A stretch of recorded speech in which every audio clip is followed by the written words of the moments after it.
started out alive, man, that was the play. Streaming every night, building up the sway. But as the sight faded, I had to find my way. Now I'm hopping platforms, surfing through the fray. Got my crew behind me, yeah, we call them givers. Chillin' IRL, catching all the rivers. Farkle in the chat, bringing laughs to the grind. Talking crypto games while we sippin' Jack Fine. Gives a minute, yeah, we take our time. Living in the moment, the life's a subtle rhyme. From the land down under, streaming through the night. New Zealand vibes, surfing waves day to night. Always looking for the next thrill, that's where I ignite. Community so solid, always shining bright. Low and rolling deep and cruising for the height. From the struggle to the stream, it's all just a game. But with the giver found, we're making our name. Jack and crypto profits, life just gets sweeter. Every view and every stream, making life a keeper. Give us a minute, yeah, we take our time. Living in the moment, life's a subtle rhyme. From the land down under, streaming through the night. Got my heart on my sleeve, everything feels right. So here's to the journey, no regrets in sight. Each laugh and each tear, it's a beautiful fight. Keep the wave rolling, let the good vibes flow. We're the givers, together in the show. Gives a minute, yeah, we take our time. Living in the moment, the life's a subtle rhyme. From the land down under, streaming through the night. Got my heart on my sleeve, everything feels right.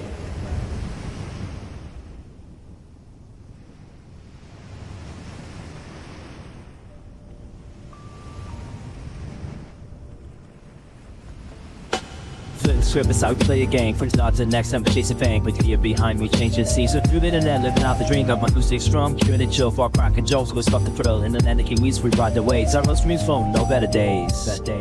Gives a minute, yeah, we take our time.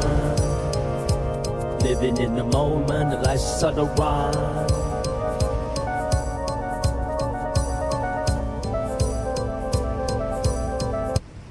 Hello, the internet. It is Monday, the 2nd of February, 2026, and welcome back to the channel. I was at, where was I at? Minamara, Jones Beach on Saturday. I took a surf. I met a couple from South Australia who were also surfing and traveling, and they had a surfboard rack mount on the side of their Ford Transit vehicle or van. Got me thinking about, is there some way I could do similar to GoVan? Because currently I have to either put my toothpick, my surfboard, on the roof of GoVan when I'm sleeping, or keep it inside and have to deal with like a pretty large thing in the way. Sometimes I put it under the vehicle when I'm sleeping.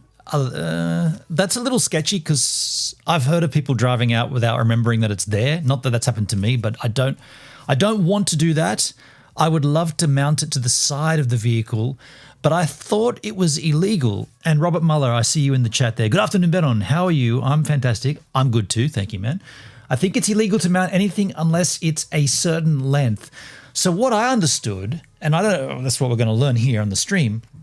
I understood that it was legal as long as the width of it doesn't come out further than your rear view mirror. So when you're sitting, and mine's going to be on the driver's side, by the way, because the sliding door's on the other side.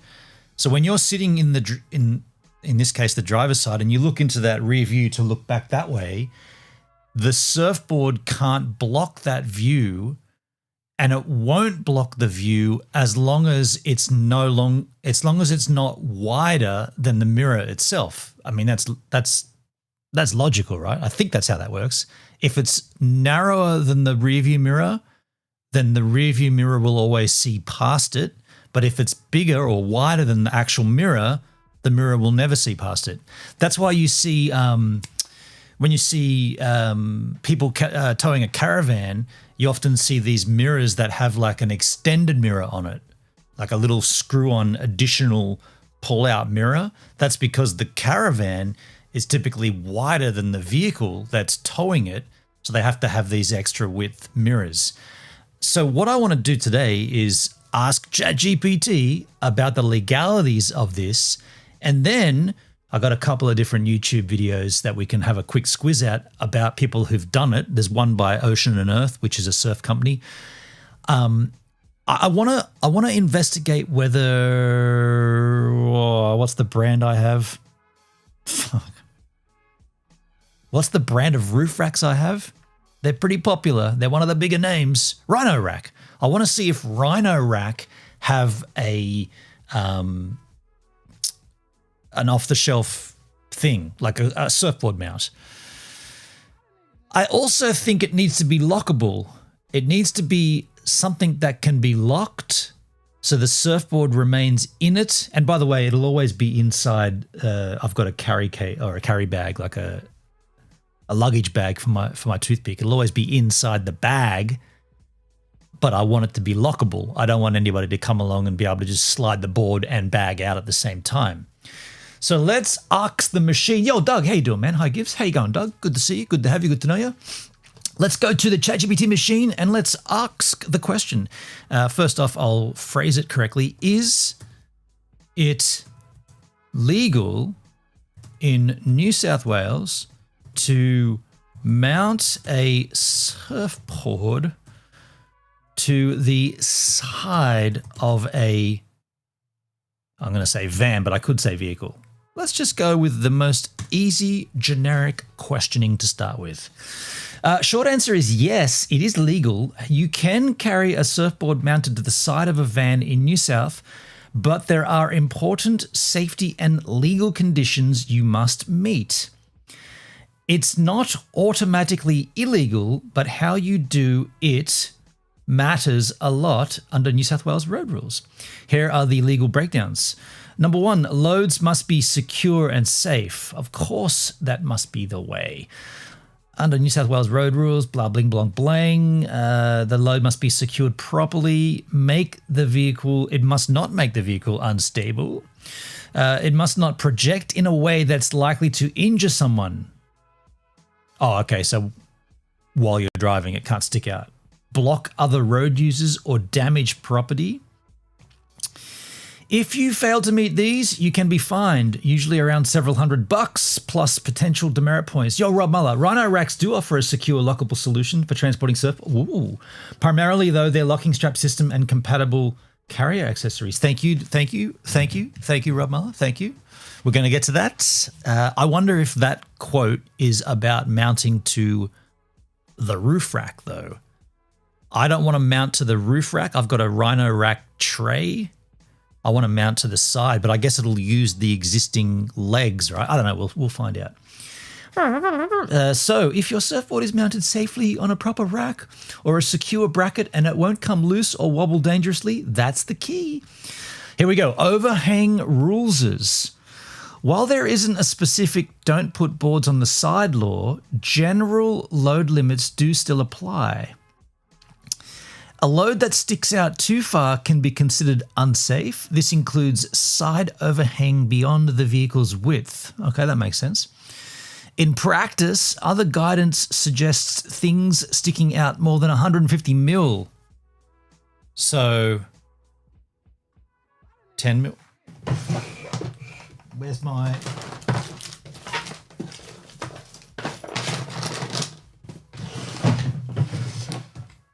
I thought I had a metal ruler back here. I do have one. Uh-oh. Apparently I do not. I've got 101 USB cables. No, I don't know where my metal ruler was, but 150 mil, all right? So not like probably the width of a surfboard fin, I guess, about 150.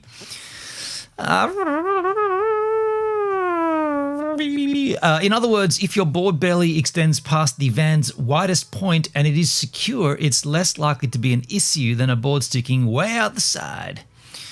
Blocked lights and plates and vision. Even though it's not specific to surfboards, in New South, you must also ensure the load does not obscure your headlights, brake lights, blah, bling, blang, blang. I don't have those on the side of my vehicle. I don't know anyone that does. Anyway, block your view of the road through windows or mirrors. That's a good point. If your side-mounted board does that, it is unlawful. Number 4, a general practical tip. Most people here in Australia transport boards on a roof rack. I can't do that. 150 mil is 15 centimeters. Yes, it is. Yes. I was going to get a 30 centimeter ruler and just show you half of it, which I do have somewhere. I don't know where I put that freaking thing. I hardly ever measure anything, but I don't know where it is. Inside the van, no. Side mounting happens and people do it, but police could cite you if they judge it unsafe. So we want to make sure this is secured legally. The bottom line, legal if the surfboard is securely attached, does not extend dangerously, does not obscure lights, plates, or the driver's view, and doesn't create a hazard. Potentially illegal if it is insecure, flapping like a bird, or likely to detach. If it extends far outside the van's profile. Yo, Dugski, I feel the board wouldn't be allowed to protrude the side of panels of the van. To protrude the side panels of the van, the side panel. Protrude. Oh, past the back. Right. Yeah. So it couldn't extend longer or in front of the vehicle. That makes sense. Let me ask, is there a rhino rack system for this on the market? I need a rhino rack system. Yeah, width-wise, yes, I agree with you there, Doug. Excuse me. Here are some products related to mounting boards and long gear with a rhino rack compatible setup. However, a purpose-built side mount surfboard carrier fixed to the side of a van from Rhino Rack doesn't really exist as a standard mainstream product. Rhino's offerings focus on roof bars and attachments to them rather than a dedicated side of vehicle board. Okay. Rhino Rack options for surfboards. Rhino Rack universal side loader. Not a surfboard rack itself, but a loading aid that clamps to your Rhino roof rack bar to help you easily get long loads, such as surfboards, up onto the roof. Okay. Rhino Rack Nautic side-loading kayak carrier. Here's the Ocean and Earth one. The Wall Van Surfboard Rack, a simple board rack meant for a van or a garage wall. If you're seriously committed to side mounting, this style or similar is often repurposed on a vehicle's side. Okay. Let's take a look at that in a little tickety-tip, chip-trap, sinkle-jink. Gets an open link. No, it does not. Hey? That's not clickable? Since when are links not clickable on the internet? ChatGPT, an underline and an on-mouse hover means it's a clickable link, right? Not today. Not today. That's not opening. What the smeg? Okay. If you really want a side of van, well, I really want to see this, so I'll just copy the crap out of it and paste it into a new linky poop tabskis myself. Surfboard rack, wall van rack, $65. Okay, it's just a little U shape. Okay. That's it? What about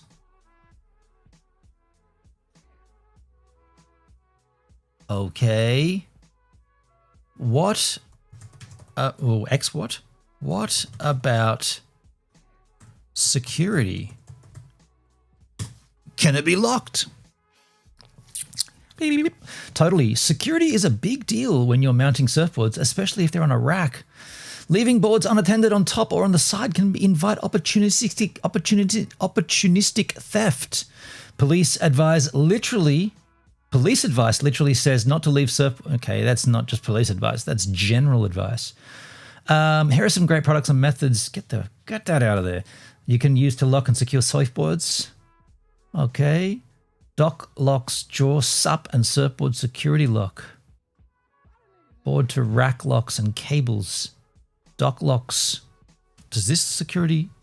What's wrong with it? Superlinks, hyperlinks, not working.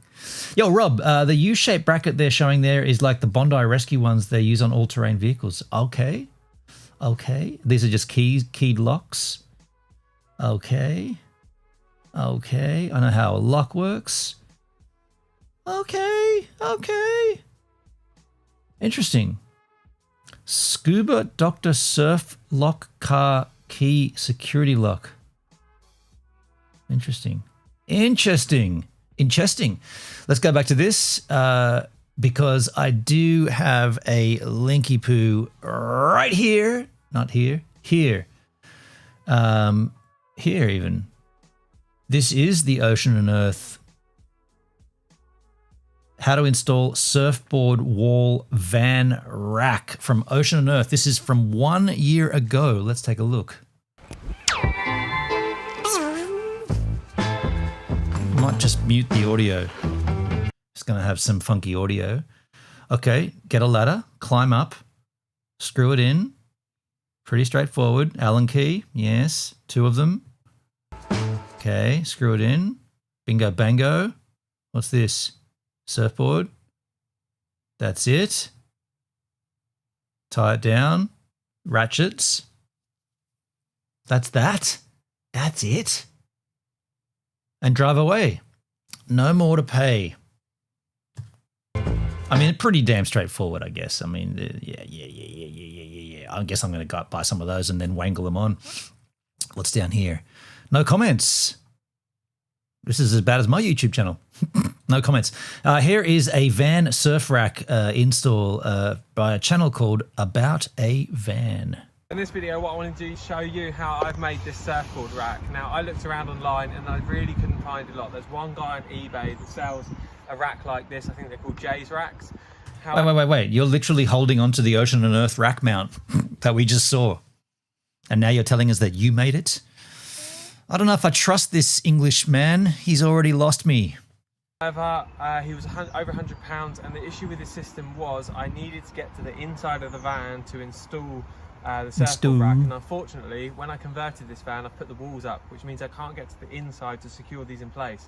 So if you're in the same position as me and you don't want to take all of your walls down to get your surfboard mounted on the side of your van, then follow along for this video and I'll show you how to make this surf rack for your van for under £100. So the first thing I needed was some good mounts. I considered making these myself, but I found these awesome J racks from Surf Dome and I got them for £35 next day delivery on offer.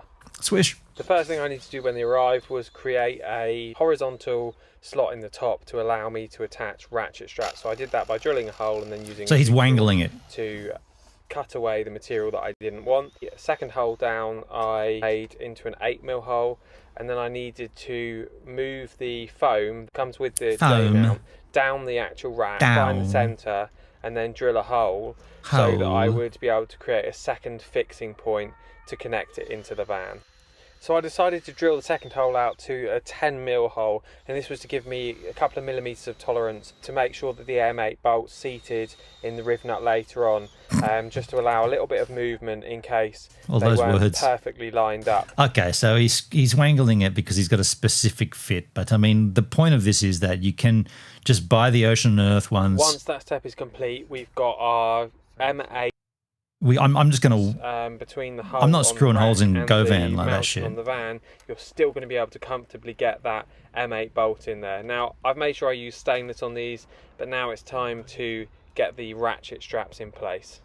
Ratchet straps are important. Because of the bodywork on my vehicle, I've got that ridge line at the top, so I need to loosen the top of the mount off in order to get the ratchet strap behind it. Now, for putting surfboards, kayaks, stand-up paddle boards on vans, there are straps called canoe locks which you can buy, which lock in. However, there you go. Canoe lock. Dude, This is exactly, I mean, we did get something out of this video. We got canoe lock. Let's see if canoe lock is a Australian option as well. Canoe lock. Holy shit, they're expensive. I guess you only buy them once though. Lockable straps. Dude, swishness. Canoe lock Australia. All right, so we're going to get those.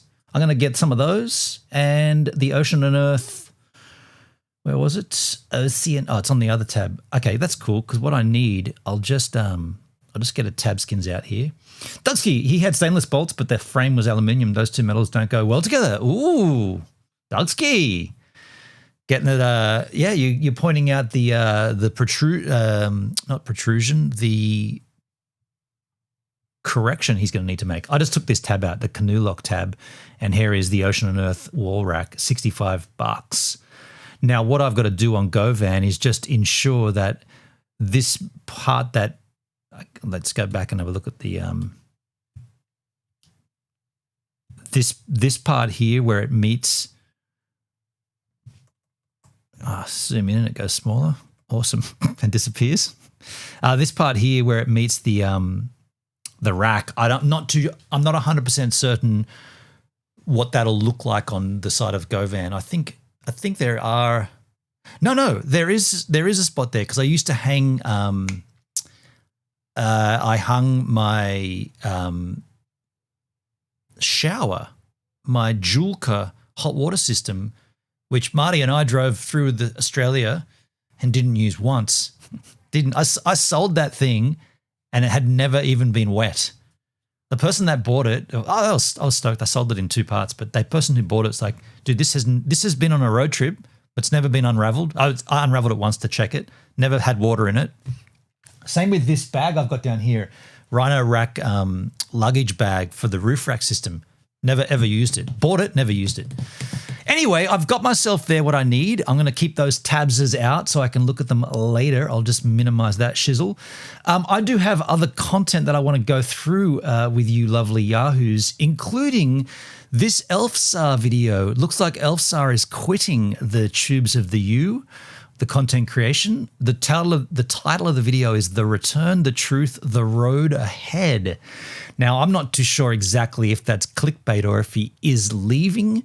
I want to find out, but I want to get myself a freaking coffee and just chill for a moment with a coffee and a cookie.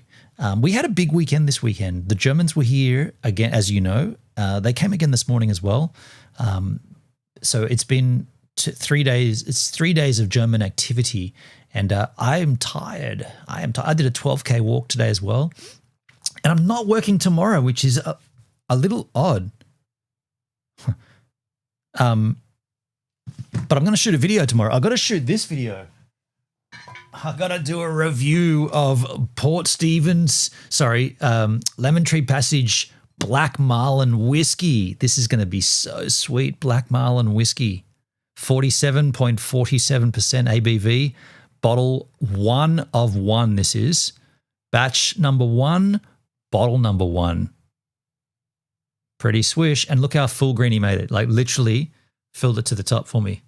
So I'm going to do a review of that tomorrow. I'm going to go and grab myself that coffee. Here is my surfing clip from yesterday. Didn't go surf. I went walking today for fitness, and I tell you, I messed that up because there was good waves and I was getting FOMO. And by the time a 12K fitness walk was finished, it was 2 hours and a half. And by the time I got back here, it was blowing from the south too heavily, and I missed my chance to go surfboard riding. Also, I'll tell you a little about I'll tell you this now before we cut. The solo shot, the slack track, it's gone limp mode again. So the gears inside that control the vertical up and down, these gears or these gear bands, rubber, what are they called? Gear cog bands? Cogs. No, the cog is the metal thing. The band that goes on the cog, they're not strong enough. They always do this after a certain amount of time. And usually when it's in heat, So when it's warm, summer here right now in Australia, so it's been quite warm out there, these rubber bands get flexible and they just don't hold the weight. What someone told me to do, because I tried putting them back on and tensioning up the tension rod and all this kind of stuff, none of it fixed it, none of it worked. But what someone said was they said, well, hang on a second, do you need it to go up and down? You need it to go left and right and you need it to zoom in and out. But if you position it and you point it at the ocean, the solo shot doesn't actually need to go down or up. I mean, arguably when you're walking out of the ocean and you get close to it, it's kind of got to go a little bit down. But while you're surfing, it needs to be pointed at the horizontal line of where you're surfing. And as long as, I mean, the ocean's coming in and out with the tide, but not vast amounts. So they suggested wedging a little bit of cardboard underneath where there's like a little hinge point, and just wedge cardboard in there. So I got a box of toothpaste, Total Colgate toothpaste, and I cut it and I just wedged it in there. And now my solo shot just stays perfectly level. And I tested it in the yard here. It still obviously pans left and right and zooms in and out, but it's just always on one level. Omek, how you doing, man? Omek, let's go. So yeah, I think I've mitigated the. I don't care that it doesn't go up and down. Well, I haven't surfed with it yet. I'm going to surf tomorrow, hopefully. Actually, haven't checked the conditions. I keep getting distracted. I kind of want to – I'll leave that to later. I want to surf tomorrow just to check it before I say that it's a viable fix. It's not a fix. It's just a jimmy. I've just jimmied this little cardboard in there and hope for the best. Anyway, here is the surfing clip from yesterday, and I'll be right back with a coffee, and then we're going to learn about Elfsar, the return, the truth, the road ahead.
All right, hold on one second.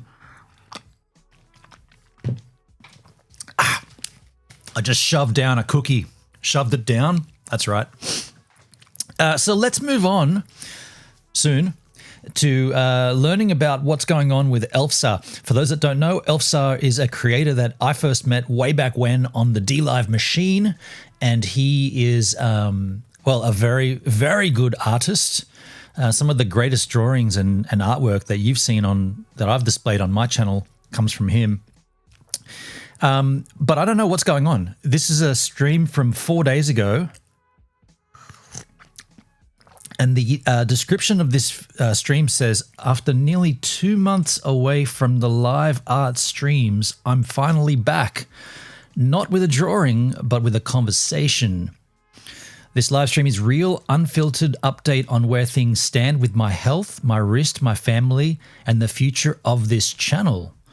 I talk openly about why I stepped back, what's been happening physically and mentally, how life changes, stress, and loss have shaped the last few years, where the art channel is headed next, and how live streams, giveaways, Patreon, and the digital shop will evolve, and why things cannot go back to the way they were, but may become something better. This isn't a polished announcement or a highlight reel. This is a peek behind the curtains, a reset, and the beginning of a new rhythm. If you're here live or watching the replay, that'll be us. Thank you for caring enough to listen. Your time means more to me than you probably realize. And if you wanted to screenshot that, it's right there for you. So let's go straight to the introduction here, starting at 6-minute mark. Shall we just hit that? I guess we will, won't we? Yeah, we'll just hit that. All right, cool. The introduction. Cue the sad music. Hey there, chat. Hey. I just want to test audio levels and make sure that we're Mic fell down. good to go here. Is the music too loud? Too quiet? Let me know.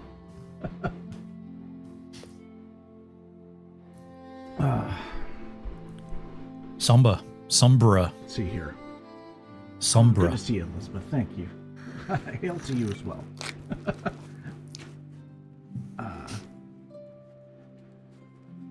All is good? Oh, okay. Good. Oh, shit. All right. I want you guys to be able to hear me over the music, obviously. Sometimes my levels get a little scattered here and there. Welcome. Give me a second here. I've been thinking a lot about how to start this. I was this close to making this actually just a video. I really did. You know, something edited, something clean, something safe.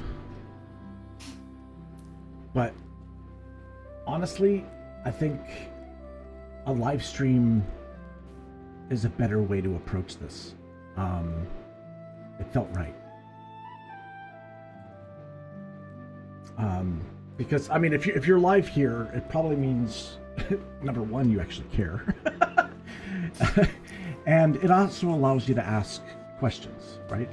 As we go through, I'd rather have this as a one-on-one kind of interaction versus just a video for people to watch. He's got a very aggressive noise gate.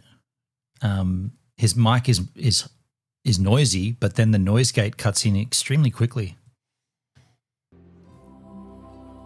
You know, there's something about, that's the thing of beauty about live streaming, is it's real time, right? I agree with you, Elsa. You know, and I'm not really following a script, pretending everything's fine. It's just what I'm doing is I've got some notes up on my screen just to keep me on track. Good idea. I tend to wander off the beaten path. I should confess too that there may have been some personal stuff in his life that I'm not aware of that have gone down as well. So I guess he may address. He mentioned some mental health stuff, so not 100% certain what he's referring to there, but I hope he elaborates. Yay. By the end of this stream, you guys will know how my life and the life of my wife, Elf Sar, has changed. Where my health is actually at. What's happening with this channel. What's happening with the art giveaways, Patreon, digital shop, and also kind of really where my head is at. And this is an awkward video. If somebody's just clicking on this video for the first time, they're like, I don't know who you are. Why does this matter to me? Like, I get it. So before we get there, let's rewind. All right, let's rewind a little bit. For anyone new here, first of all, welcome. I go by Elf. My wife goes by Sar. All right, the channel's Elf Sar. She's a big part of me. That's why she's included in the title. I've been live streaming since D-Live. April 22nd of 2021. Okay. After the golden era. Let me correct that. I've been live streaming art. Before that, I was just playing some video games. And my first YouTube live stream was on October 29th, 2021. So I've been at this for about 4.5 years doing this. Flame Surrette, good to see you. Hello, welcome. Cheers, hail. Flame Surrette. Cheers to you. Flame Surrette. For those that don't know, Flame Surrette does a vlog that she posts stuff on our Discord. On a daily basis. Definitely check it out. Check it out. Anyway, so my background, for those that don't know me, it's a mix of fine art and graphic art. Okay, I have a bachelor's degree in fine art. I've worked freelance as an artist for years. I've done everything from storyboarding, layout design, concept work, illustration, independent film, comics, contract jobs that unfortunately usually I can't talk about because of a lot of. How you doing, Comtech? Over on the D-Live machine. What's cracking? Good to see you, man. Yes. How about that dip, dude? I bought a little Ethereum just now, actually. Bitcoin 76,000 yesterday. I think Bitcoin was 88,000. It's now 76,000. And I bought a little Ethereum. I'm trying to stack up my Ethereum bag, or pump up my bag. Sorry, man. As soon as I see you, I'm like, crypto. Yeah, let's talk crypto. But we are watching the Elsa farewell stream or whatever. What this may or may not be, I'm not sure. A lot of my work is industry hidden, which kind of sucks. But I do have some kind of portfolios that I haven't really shared with anyone yet. But I will, that might change. We'll see. So anyways, before YouTube, for those who don't know me, go do your thing. We can always DM about whatever. Yeah. I want to do a crypto stream anyway. Like I definitely want to bring crypto back to the fold here on the Gives a Minute streams channels. But yeah, it's just interesting how the market's just dumping right now. Elf is a good friend. Yeah. Well, I mean, you know what this announcement was. I don't know. I'm watching this for the first time now. We'll see what happens. I am seeing that I like his stream layout. Like I always appreciate someone else's, their setup and what they've done, how they've chose to show. The only thing I don't like, I'm not a fan of the uppercase handles. I think that's hard to read. but I like his layout. I like the movement behind it. Like, I think movement is important. When you're watching a stream, if there's no movement, sometimes you think your internet froze, but if there's like subtle movement, like my background, the water drops, that's kind of constant movement so that you can see that it's still running. I love his moving, like the what is that, a grill or something, a roast, it's like a barbecue or something. It's like a barbecue, right? / comic and collectible shop. That means lowbrow meets highbrow. It was a store in downtown Vancouver, and we ran it for nearly a decade. It did well. It grew, but at the end of the day, it's also retail. And if there's anybody out there who's worked retail before, you know what I mean. It's retail. Like you learn a lot about humanity working retail. You really do. Anyway, it was a very difficult thing to start. It was a very difficult thing to do and make successful. It was an accomplishment for sure, but I literally burned out. I burned out. And after making the decision to shut it down,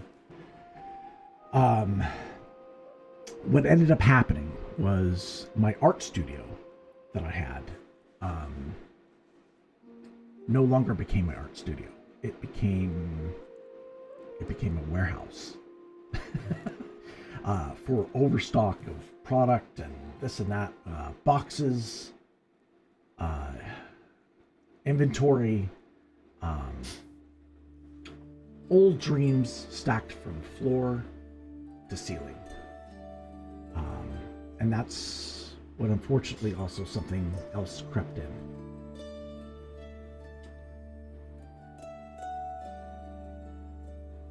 What crept in was depression. Depression. And it's something that I think I've always wrestled with. But I don't think I've ever really put a name to it, you know? After the store closed, really due to exhaustion, I kind of hid from the world in a way. I used to be really avid at going to conventions and this and that, but I stopped doing it. I hid, and where I hid was in video games, to be honest. I hid in achievements. I hid in trophies and things like that mean absolutely nothing. But these little senses of accomplishment gave me kind of a structure. Later, I was also diagnosed with ADD or ADHD mixed with an OCD, and unfortunately not a light case. I'm also kind of cursed with an acute sense of hearing, which you'd think would be a perk, but it's really not. It's a curse. It's a bad combination. It messes with your head. You're listening to a conversation. There's another tiny conversation happening over there, and your brain wants to latch on to it. Your brain wants to I'm listening to this, but there's something over here, right? Something shiny, something loud, and focusing is a very difficult thing. You either have it's one or the other. It's a hyper focus that you obsess about something and you tune everything else out, or you can't concentrate on anything because you're going everywhere. It's a horrible condition, and I've had it on my whole life. Before they even had a diagnosis for it, obviously. Anyways, to sum up, because I'm just rambling, I became irritable. It caused a lot of problems, fights. At first, SAR didn't really understand. what kind of I was dealing with. But she's of course incredible. She did something incredible. She researched, she adapted, she understood, she met me halfway. And, you know, again, honestly, she's amazing. She really is. You know, and her being a little bit hard of hearing, probably saved our marriage. Oh man.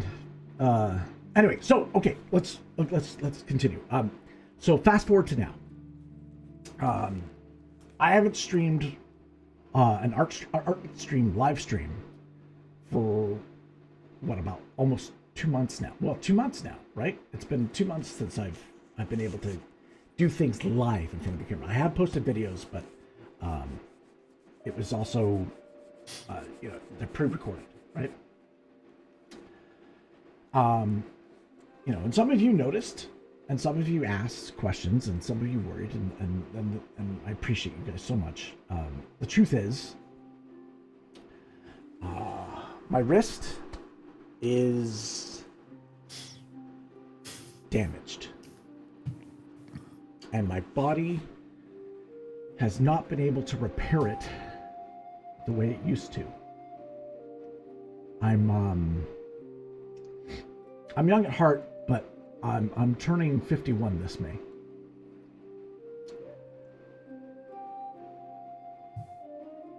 My body's not young anymore. And I still think I can push through anything. But he's turning 51. My body doesn't agree anymore. And that realization has been incredibly hard to accept. And truth be told, my overall health has not been good physically. Everything from like ankles, from rolled feet, you know, and I've got reduced flexibility. And the most embarrassing thing for me to have to admit is that I've gained a significant amount of weight over the last 2 years. Oh, that's no good. And no excuses. Stress has played a big role. My eating habits,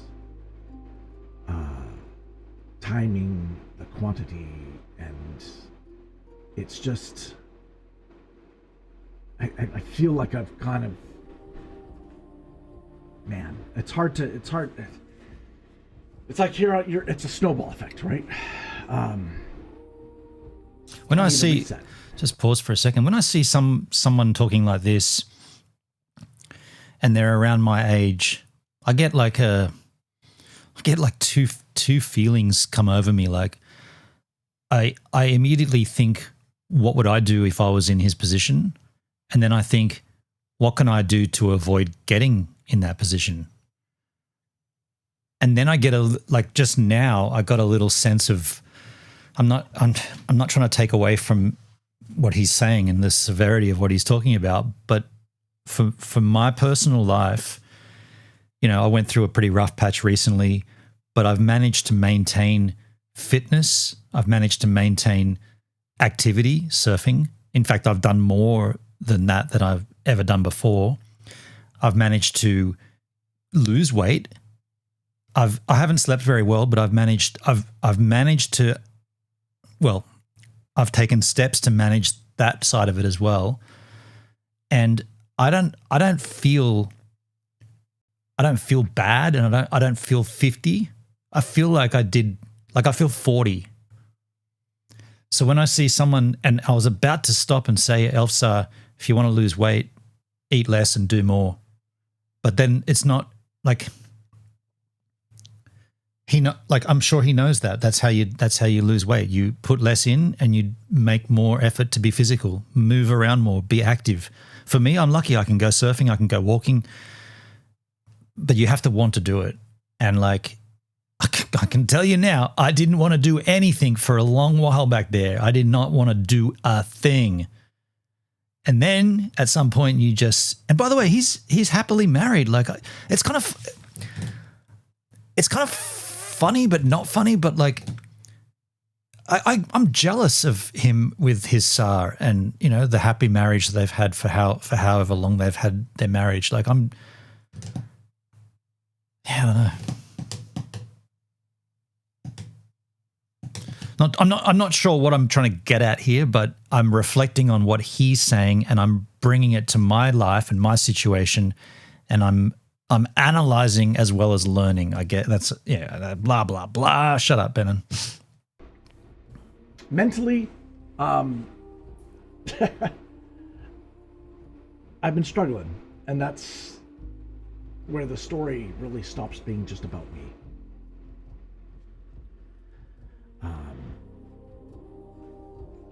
You know, it affects relationships, and most importantly to me, of course, my relationship with my wife. Okay. Sarah and I first dated back in, oh my gosh, I'm trying to do this without getting too personal, but I think it's important for you. You guys need context. Sarah and I first dated back in 1995.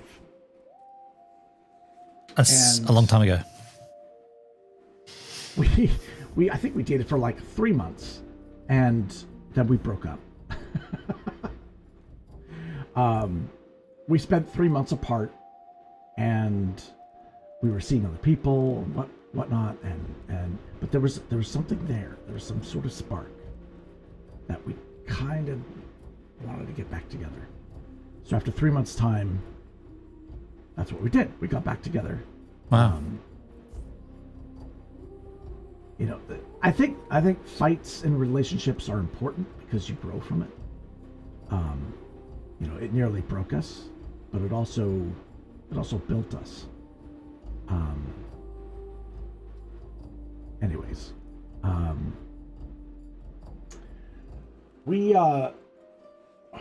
like to. This isn't live. I'd like to know why they broke up, and who did the breaking. I think that's always well, that's not always, but it seems to be a pretty big factor. Who called the breakup?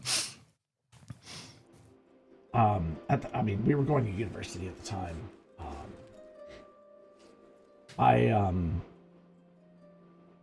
I had my sights on going to film school in Vancouver, and Sarah was working for a company called Palladium. I don't know if any of you know what Palladium was out there. Palladium is a company that was it was like an arcade facility, video games. Yes, video games is a big part of our lives. Anyway, she worked for Palladium, and they had in Canada a number of locations, and a head office was in Vancouver, and so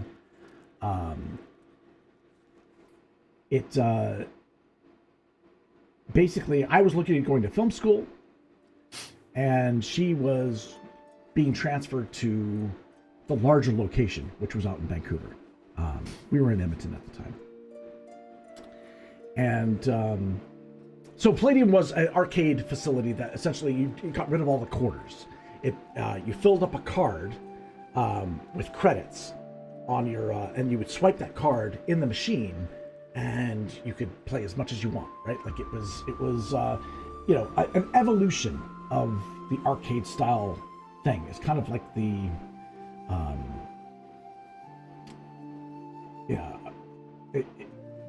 I don't know.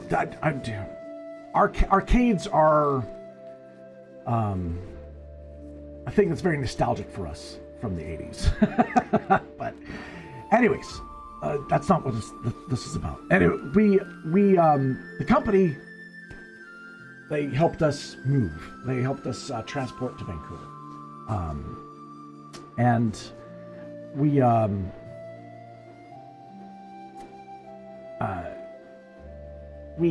because I was going to basically enrolled in film school, we got a tiny 500 square foot apartment together. And she comes from a house. I come from a house. It felt very small. It felt very small. but it was the only thing we could afford. And it was a big step moving in with someone, right? Like that's a big step in a relationship. Number one. So after 8 months of paying rent, we kind of turned to each other, and we're kind of like, we feel like we're just treading water here. Our money's not really doing anything for us. What do we do? And we decided to instead of money going to someone else, we thought, let's buy a small apartment. Let's invest. Another big step in a relationship. And so we ended up getting a place during the early 2000s. It's really going deep in the history of his life here. The housing boom there in Vancouver. Stuff was coming up to market, and it was kind of affordable. There was a big boom, and we ended up finding a place, which was great. Our 500 square foot apartment turned into an 800 square foot apartment.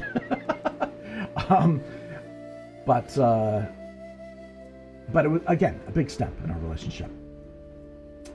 With that, and I don't recommend this to everyone, but I started a business with Sar. We became not only partners, but business partners. Okay. And that's what led to opening up the shop and the gallery and the comic and collectible shop. She, by trade, is an accountant and could oversee all the finances, and I was on the creative department. I was, marketing and all that kind of stuff, and doing that kind of bag. And it was really difficult to start that business as an unknown. And it's twofold. One is for galleries. Galleries need, a good 5 years to even get established. But luckily I had enough art contacts that I could fill that gallery with a rotating amount of work that varied. And it was something that hadn't existed before, a clash, if you will, of, like I said, lowbrow and highbrow things that were put together. And we, anyway, that side of it. The other side of it was the comics and collectible shop, which we had to really adapt to whatever the clientele wanted. Yeah. Anyway, so it took that. You know what? I'm gonna save that for maybe another time. I feel like he's moving around a lot here. I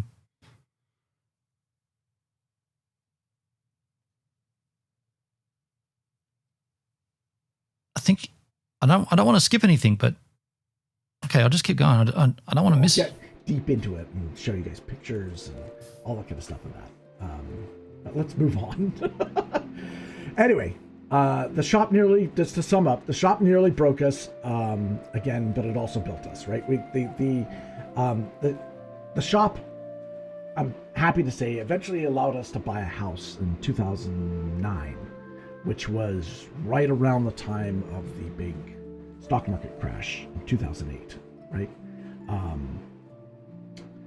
Again, these dips in the market is when it was like it made it just affordable enough to be able to get. Wow, in Vancouver.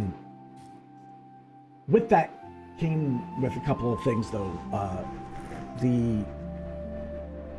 We were able to get a house in 2009, but we had to make some modifications to it so that we could have 2 mortgage helpers. It was a very large house, but it was a very weird design house. It was.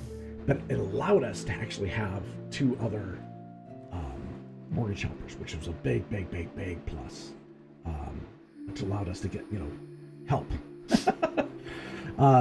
Anyway, okay. Sum up. After that, after the close down store, we got married, 2010, and that's when we started to travel. We took it upon ourselves to see lots of different places in the world.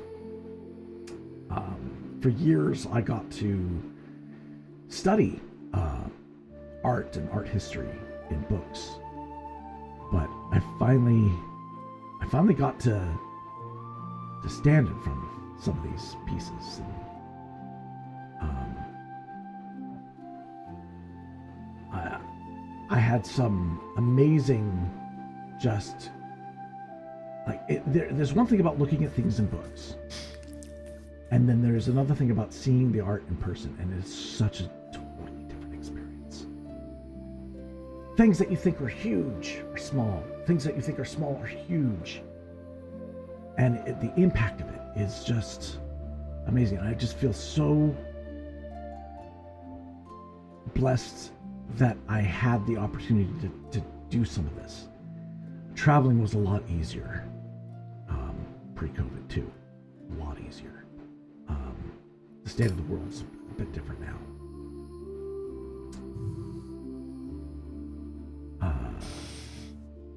And as joyous as that was, behind the smile, for some reason I was still sad. Drawing has become, in a way for me personally, very it's become my therapy. When he says he remains sad, he hasn't quite indicated what triggers the sadness. He married, he has a house, he's traveling, he has a store that they run together. What's the source of the unhappiness? What's the source of the sadness? Kept me grounded. It's allowed me to kind of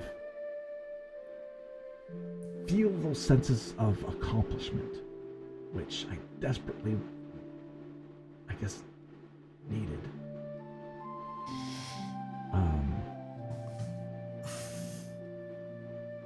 So I wasn't doing well mentally. You know, my art studio had filled up with a bunch of stuff. I couldn't work the way I wanted to.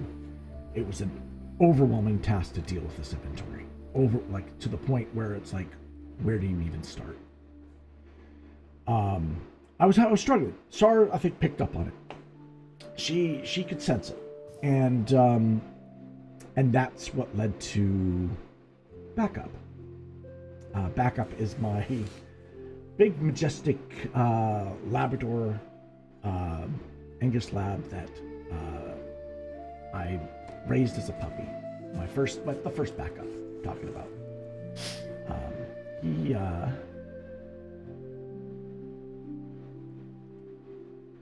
He lived to 12 years old.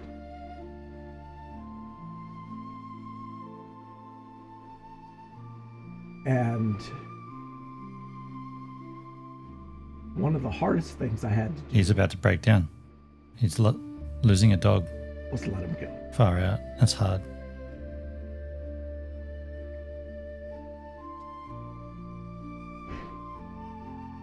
He, Dude, when you lose a pet, out of selfishness, I wanted to keep him as long as possible. wow. He had a lump in his throat that made it very difficult for him to eat, Oh, shit. drink, and in some cases even breathe. And it wasn't operable. Like, we explored every option, and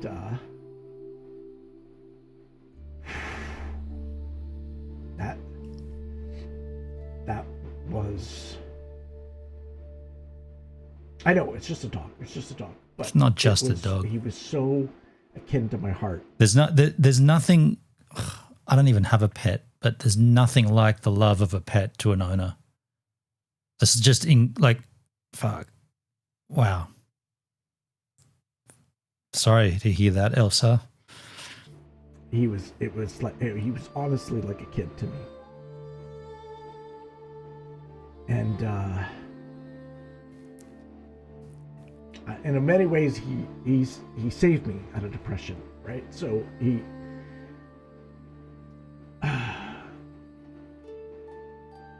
But he taught me a nice little lesson, which was that life is a dream. Life is fragile. Life is miraculous. Life is wonderful. It's beautiful because it exists at all. I don't quite understand life or why it exists or what consciousness is or anything. I don't. But all I do know is that it is an absolute wonder. Man, I promised I wasn't going to cry on stream too. This is why we should do it as a video.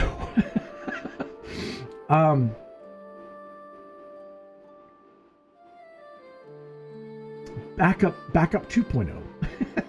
Yes, Backup 2.0 was very affectionate. He's a troublemaker. He's in many ways a lot like me. But he's also the one who wrecked my wrist. The sorrow for music isn't going to help either, is it? Okay. I know. I apologize, guys. That's why I wrote myself notes to try to keep me on track. I'll just wander. Oh, he's got a lot of personality. Yes, he does.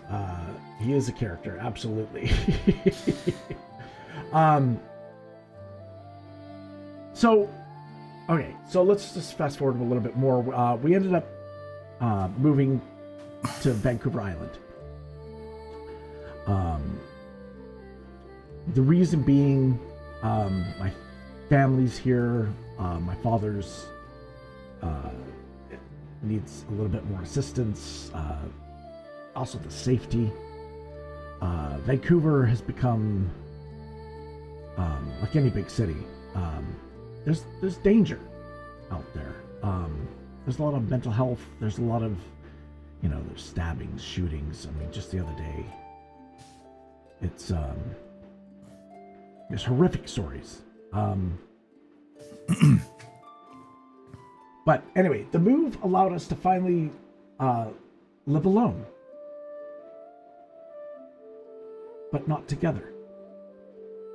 For 2 years. Not together? What did he just say? The move allowed us to live alone, but not together. So he said they had mortgage help, which means a housemate or a roommate. They call it a roommate in Canada and America, but they mean a housemate. So they had that when they owned their house, but then they moved to Vancouver Island, and he said that they now live separate. Say that again in English? Live alone. I don't get that. Why would you live alone? You got your wife, right? Stories. But anyway, the move allowed us to finally live alone. Oh, wait. He's saying, you idiot. He's saying we didn't need a housemate. You idiot. I thought he meant he lived alone from his wife. But not together. Oh, wait, no, he did say that. For 2 years. What the fuck? He did say that. He said alone but not together. Okay, that's weird. What? So the marriage broke down. He didn't say that though. Sarah's been going back and forth on the mainland for work. Monday through Thursday. Oh, so she'd travel back to Vancouver on the mainland, and then I usually go pick her up and spend Friday to Sunday with her.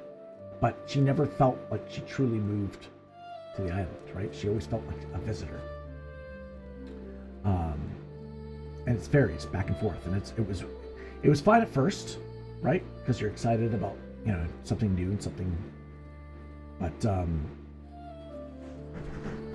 it's kind of worn us down anyway. But I am happy to say, Sar found a job on the island. Good. Her last day at her old job on a full-time basis is tomorrow.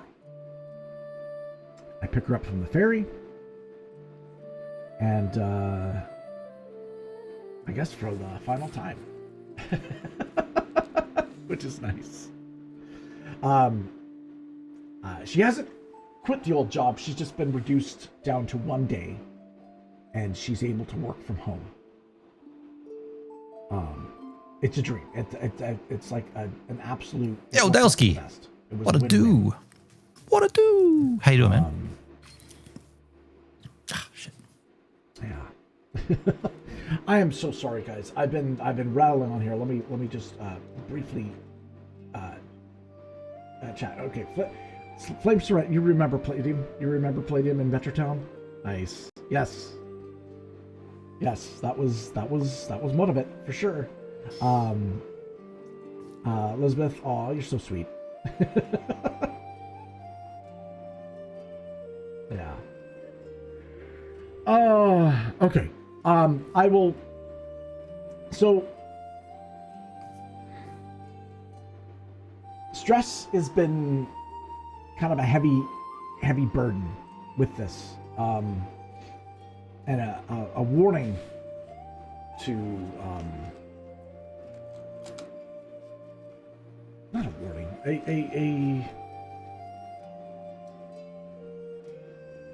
to artists or artist types. Empathy is important. Empathy is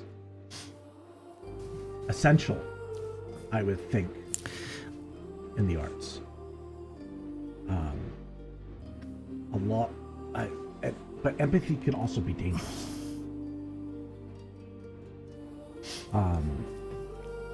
I feel like a lot of the stress that SAR has endured, which is a lot, I tend to, my empathy latches on to that, and I'm going through it with her. Been having a lot of sleepless nights in the sense that it's my mind is active, and what is it? What if it doesn't work? What if I can't, for my own work? Like, what if I can't get another contract? See, for savings run. I'm just going to pause it there because back here, where my mouse is, that section of the stream was titled "The Move and the Separation," which I thought meant he separated from his wife, but no.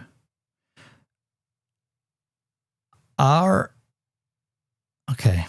I'm more confused by this stream now. I don't know what to make of this, because he's essentially said that he's essentially given us his life story that he's now moved to Vancouver Island to be closer to his father, but he said that he has some mental health struggles, but he hasn't indicated what causes them or what triggers them. And now he doesn't have to, obviously, but if we're going to get the story, I feel like that he's laying into it, kind of like it's something to do with the relationship, but he hasn't actually said anything. So I'm more confused now. I'm more confused. Right? Wait, what? I've been, all these things, these fears. I kind of, for those that don't know, I haven't had an art contract since mid-September. I've been looking for work, and there's nothing. And that's never happened to me before.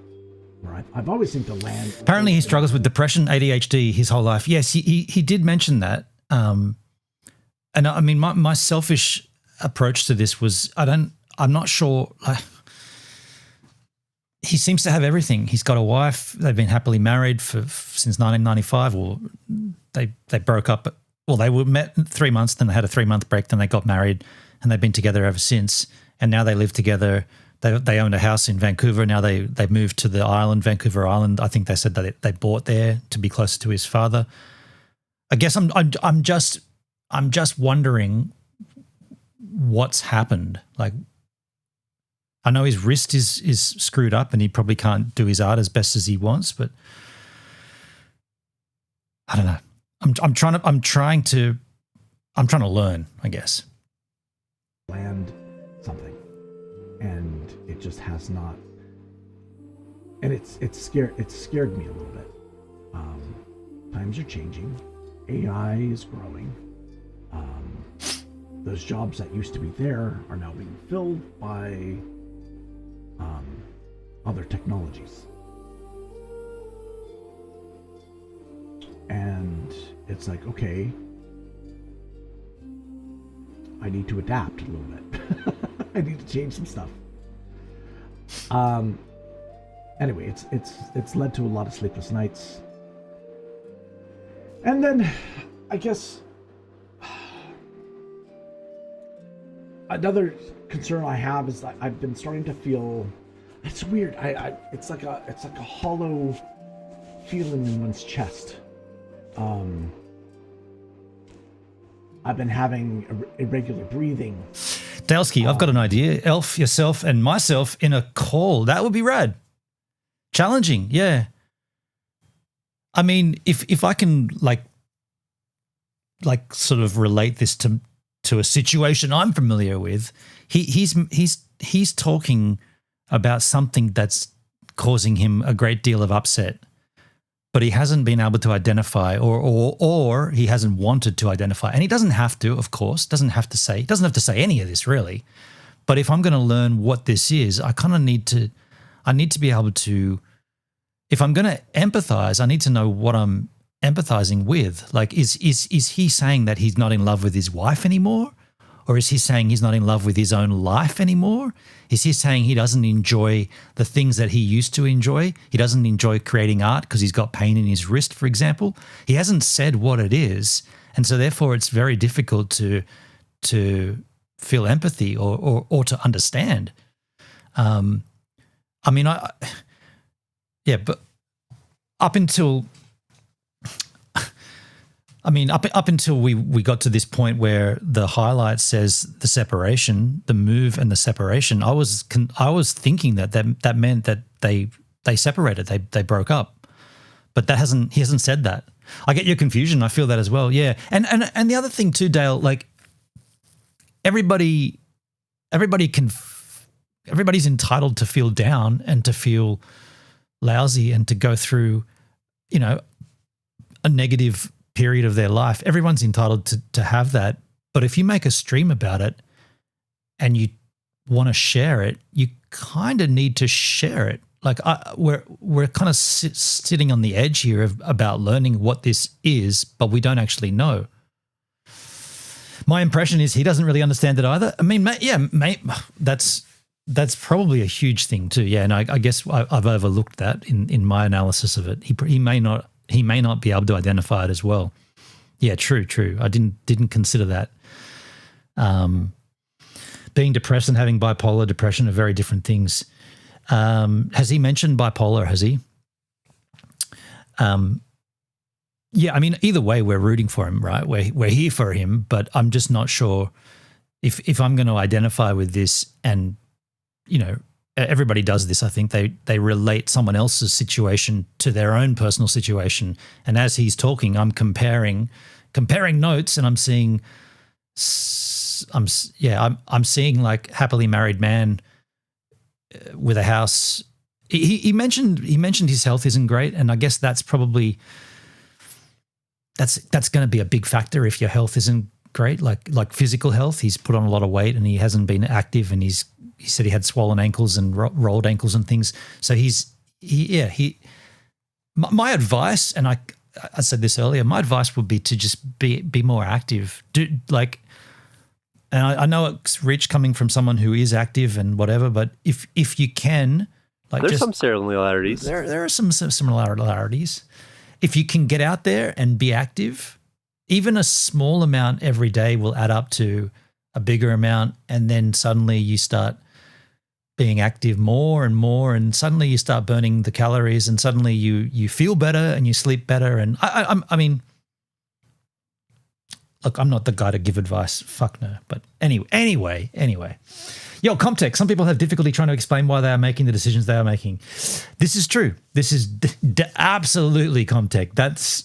Some people have difficulty trying to explain why they are making the decisions they are making. Absolutely. I know that. And yes, you're dead set right. And not the trouble, but the problem, not a problem, the way that the way that comes out on a live stream is that because he's doing this live, his mind is also racing, going over and processing. He's got notes there, but he's also mentally going through it in the head, and maybe things don't come out as clearly, they don't come out as accurately. I mean, I know this, right? I know this from this from me as well with my recent streaming and whatever before I came back up in the new year. But so yeah, we've got to give him like there's got to be a wide berth, a super wide berth. Like it's got to be, yeah. And again, he doesn't have to tell us anything. It's completely within his right to not say a thing and just say, hey, I'm going to be pulling back because of A, B, and C. And none of you need to know what those things are. For sure. And I don't know what like a heart attack feels like. I'm sure there's some form of pain involved. But I'm starting to freak out where it's like my heart's beating irregularly. He's got heart palpitations. I believe it's probably either I'm having panic attacks or it's anxiety. Yeah, right. But it's starting to freak me out because I've never felt that in my body before. I'm hearing news of friends that my peers that I used to go to school with and stuff like that. Some of them are no longer with us, and that freaks me out. Yep, me too. I'm entering that stage where it's like nothing's guaranteed, right? My body's sending me signals. Yeah, you and Alpha are approximately the same age. Yeah, he's 51. Yeah. And like I said earlier, like when I see someone around my age with these concerns, I get super introspective and I relate it back to myself. He met and married in 1996. I mean, since 1996 and up until now, I've just been a bit of a loose cannon, whereas he's been in a committed relationship the whole time. Of course, there's gonna be levels to that too, right? Being with someone, your wife, from that long, you're gonna have other pressures and whatnot, and all that stuff I don't know about. So that's all news to me. This, and I need to listen. So in terms of health, I need to really start to take some time for myself to be able to kind of develop a routine. And Comtech, I can relate to that with classmates passing on. Yeah. People dying. Like I said this the other day and I'll say it again, but people die a lot younger than what like I'm 50 and people die. Like we're going through, I got a school reunion coming up in 3 weeks and some people have died. People have died from our year, and like people die all the time. And if you get to 50, like you cannot complain. Like I mean, I can complain as much as I want for whatever, but as far as getting to the age of 50 and still being, somewhat healthy and able-bodied, there's no complaints here, dude. No complaints. And by the way, be clear, I'm not saying Elfsar is complaining here. I'm not saying that. I'm just saying for myself. Longevity. Every single moment of life is a gift. Totally, man. Yeah. Yeah, stay active as long as you can. Okay, so the rest. I genuinely think Elfsar would be like mentally better if he was active, if he could do something like some activity. Vancouver Island is famous for hiking and whatnot. There's heaps of cool places to explore and walk around and do a little bit every day and vlog it, like I got a friend on Vancouver Island, Jamie Francis. He goes out and shoots content. He's a filmmaker, but he's not always making a film, but when he's just chilling around his home on Vancouver Island, he just walks out and shoots, like my planking videos. He just walks around. He doesn't do the plank. He just walks and talks through the forest and just talks about shit and just, I don't know, you don't have to create content when you do it, but if you start doing it regular, maybe Elfsar needs like a plank project. Maybe not planking, but maybe like, I don't know, standing on one leg. I'm not being silly. Like stand on one leg for 30 seconds and then do it for 35 seconds, then do it for 40 seconds, then stand on the other leg and slowly do this and video it and keep it going. And you keep well, first of all, you're getting fit, you're getting healthy, your circulation's increasing, your heart rate's going better. You'll see the results almost immediately. Yeah, physical and mental health go hand in hand. Right on, they do. Absolutely, dude. Yeah, totally. So what happened to the wrist? As you know, I've been seeing an osteopath and a physiotherapist. Been doing things holistically as well as targeting the actual injury. I've been doing things like ultrasound, shock therapy, strengthening exercises. Yeah, Comtech, maybe taking a walk with Backup 2.0 and showing the scenery on an IRL video or a stream. Yeah, absolutely, man. Backup 2.0 is his dog's name. I love that name. That's cool. Yeah, that's a great idea. Yeah. Applications, and it's all kinds. Because Elfsar's mentioned before that gaming has been a big factor in his life and his marriage, and I'm not trying to poo-poo gaming, but it is a very sedentary pastime where you're sitting down and you're grinding for like 6, 7, 8 hours at a time, basically doing no anaerobic exercise. Moving your wrist around doesn't count. So yeah, if you're going to game for 6 hours, maybe you should do an hour of walking as well. I don't know. Conclusion, that it just needs rest. It needs rest. And I'm happy to report that it has improved. It has improved. This 2-month hiatus that I've taken has helped tremendously. And I've been kind of testing the wrist a little bit here and there off camera. And I have to understand that it does come with limits. I can't push through pain anymore like I have been doing this last year with streams. I'm very good at hiding it, I think. I hope I am.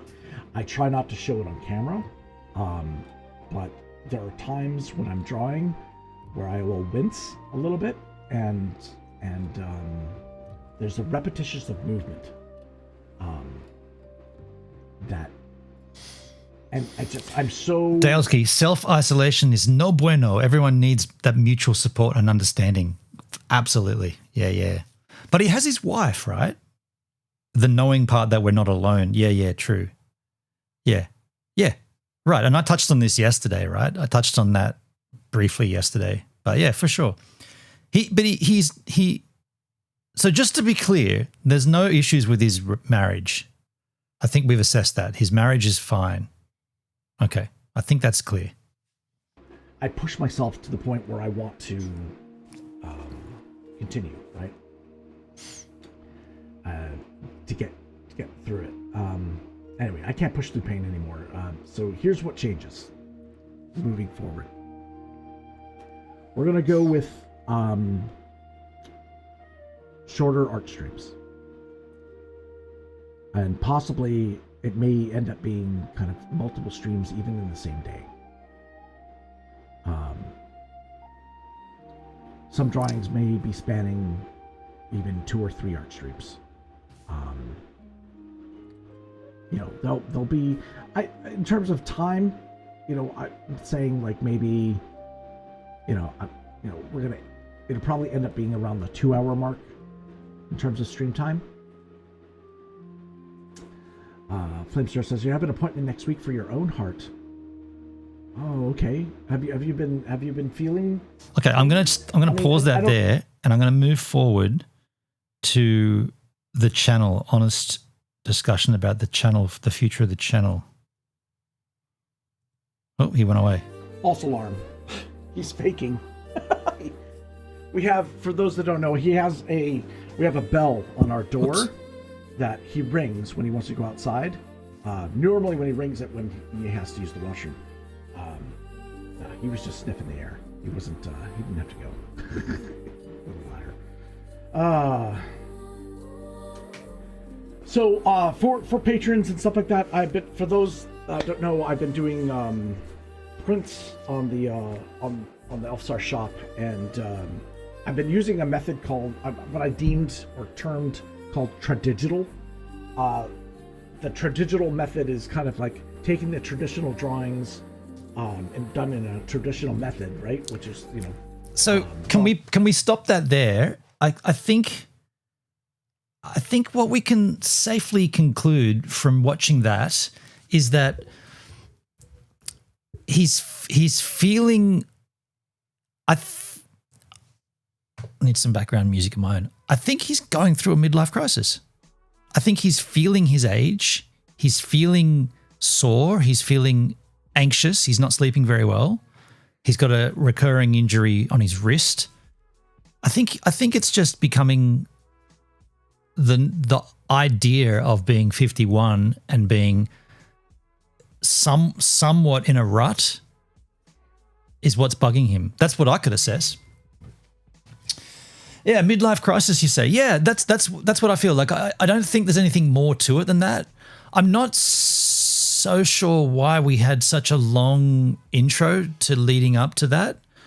I thought that he was bringing up all of his history, like relationship with Sar, and I thought he was bringing that up to then lead into, and we're going to take a break because of something that's occurred or whatnot. But that unless that happened and he's not speaking about it, which is obviously his right, but from what he did say, I don't think that lead up was fully necessary. It could have been like super condensed to say, I've had a partner since the 90s and we live together and we've been creating artwork and we play games together and we've got a dog. That would have been enough to get us to, but there's something else going on in my life. I'm feeling anxious. I'm feeling a tightness in my chest. My heart's pumping more than it ever should. I've put on weight and I'm not feeling great. Because if that's like, if those things, the marriage and the wife and the gaming and the art stuff, if that's not leading to the depression or to the anxiety, something else is. But I'm no doctor. I'm not even very good diagnosing myself, but I can see from a distance, and that's what I could assess just looking at the surface level from a distance with him.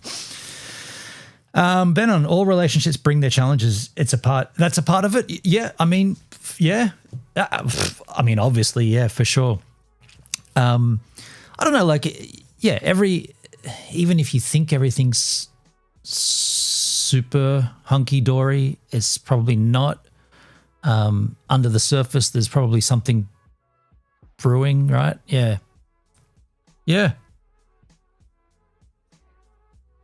Yeah. Either way, Elsa, we feel for you, man. We see you. We feel for you. Good luck with the new content arc and the new challenges. And yeah, I mean, if I can offer any advice, I would just encourage you to get out and just be active. Just take back up for a walk as much as you can. You don't have to create the content, but if that helps you to do it on the regular, then force. I mean, that's just how I operate. Like if I'm going to do something, creating the content around it kind of enforces me to do it. That's probably what my channel's been. That's what my YouTube's actually been for me, aside from pretty fun and every now and then I get a few views, but the way that it forces me to do things, if I say I'm going to do them, that's what I like about it. And maybe that's what you need. I don't know. Elf is awesome, good guy who deserves happiness. Absolutely. Let's move on and take a look at something quite large that's occurring in Sydney very, very soon. It's the new freaking airport. Now, this does affect me in many ways because, well, I'll be flying from the airport and I'll also be driving to the airport very regular. I'm assuming in my day gig, I'll be going in and out of that airport. Here's a POV of Sydney's new airport. Hi Andrew, welcome to Western Sydney International. Here for a bird's eye view of the airport and everything it's got to offer. So a bird's eye view and you're inside? No. Bird's eye view would be above it, you idiot. Sorry. Thanks for coming and joining us. All right, let's have a look around. What do we got here? So here you're actually looking at our check-in area, and you came at a really good time because we have around about 2,000 bags here, ready for trials tomorrow. So over the last 3 months and right up until later this year when we actually commence operations, we'll continually run these bags through the baggage system to make sure they land exactly where they've got to go. Each bag, believe it or not, we went to a couple of charities, Vinnie's and the Salvos. They've gone out and procured the bags for us. And each bag actually has stuffing, so it mimics the real weight of a bag that a passenger might bring to the airport. Amazing. I guess I should ask the big question. When is this airport going to be open? Well, at this stage, second half of 2026 is what we're committing to, so still talking to airlines, but yeah.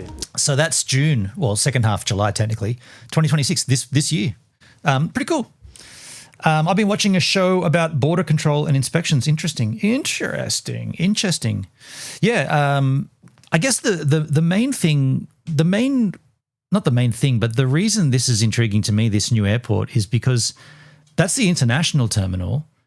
And so the current airport, it's actually called Kingsford Smith, but it's Sydney International or Sydney Airport, both international and domestic. They're in the one location. But now this location is going to be the international terminal, if you like, and then the domestic terminal will remain where it is. So if I've got to take people for an international flight, I've got to go way out Western Sydney, and then I've got to come back into the domestic terminal. What I'm saying is it's gonna increase my day by like potentially 2 hours a day, which is good and bad. I mean, I'm paid by the hour, so in that sense it's good, but it's also going to be bad because traffic and shit. But it doesn't matter. Like I'm only doing this job 3 days a week these days, Tuesday, Wednesday, Thursday, and I'm not working tomorrow. I didn't get a shift tomorrow either. But yeah, I just find this intriguing that Sydney is such a large city that now it requires 2 airports, an international and a domestic, and they're both located super far apart. It's sort of kind of crazy. Actually, wait a second. What's going to happen for like domestic transfers? What the hell? If you fly into Australia, but you fly into Sydney and then you got to transfer to Brisbane from Sydney, does that mean you've got to take a shuttle bus? There'll be a rail. How do you get from the international terminal to the domestic terminal? I guess they're going to find out, eh? Let's find out. Second half of this year, we're confident we'll be in operation. So our job as operations is to make sure we've trialled it and we're ready to go. Awesome. All right, show me around. Yep, so we're going to move out of the check-in zone. I should just point out some familiar technology here, which is your kiosks and your bag drops. The one big difference is at most other airports that you go to, you'd actually have a zone for each airline. Passenger experience here, international or domestic, you can go to any device, check in through the kiosk. Wait, and go. He just said international or domestic. Airports that you go to. Wait. And I should just point out some familiar technology here, which is your kiosks and your bag drops. The one big difference is at most other airports that you go to, you'd actually have a zone for each airline. Passenger experience here, international or domestic, you can go to any device, check in through the kiosk and go to any bag drop and then move through the process. So, that's cool. So what he was saying is that when you rock up and you got to check in your luggage or whatever, he said domestic or international. Maybe they're going to fly out both from here. Comtech, that's a good question, Gibbs. How will that work? I might have got that wrong. Maybe this is an overflow airport. Maybe there's going to be 2. Maybe this is the whole airport. Actually, we should find out. Where's my ChatGPT? Actually, you know what? We'll watch the video. Maybe he'll explain it in... Fuck, what happened then? Maybe he'll explain it in this video, but I feel like maybe this is going to be an additional both domestic and international. I don't know.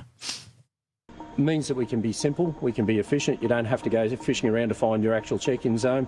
You just go to any kiosk and any bag drop, move on through and get on your way. So each airline won't have their own kind of little setup? Not specifically. So we'll have airline representatives. So if you do have an issue here, you can ask a question or get some service if you need it. Otherwise, if you know what you're doing, you don't have any hassles, pretty much any kiosk, any bag drop on your way. Wow, that's awesome.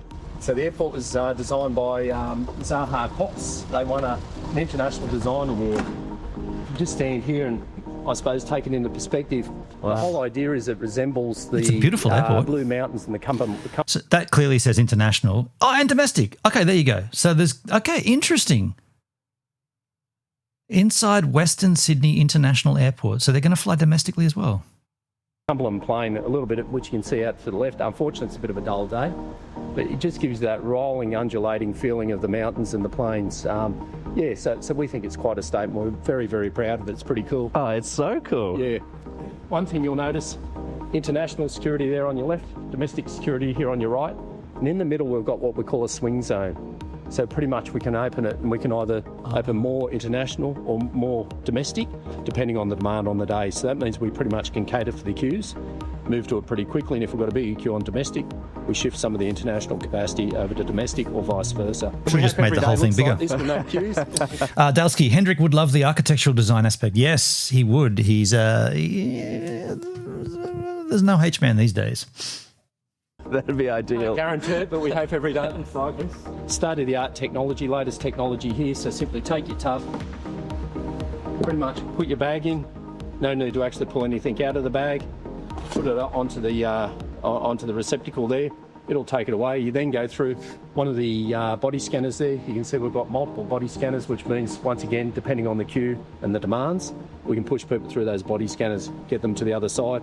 On the other side, then we have a whole lot of space for people then to collect all their bits and pieces and move then. With respect, though, this is what he's talking about is every single fucking airport, right? This doesn't look it looks nice, but there's nothing groundbreakingly, earth-shatteringly new here, right? It's just an airport, to be frank.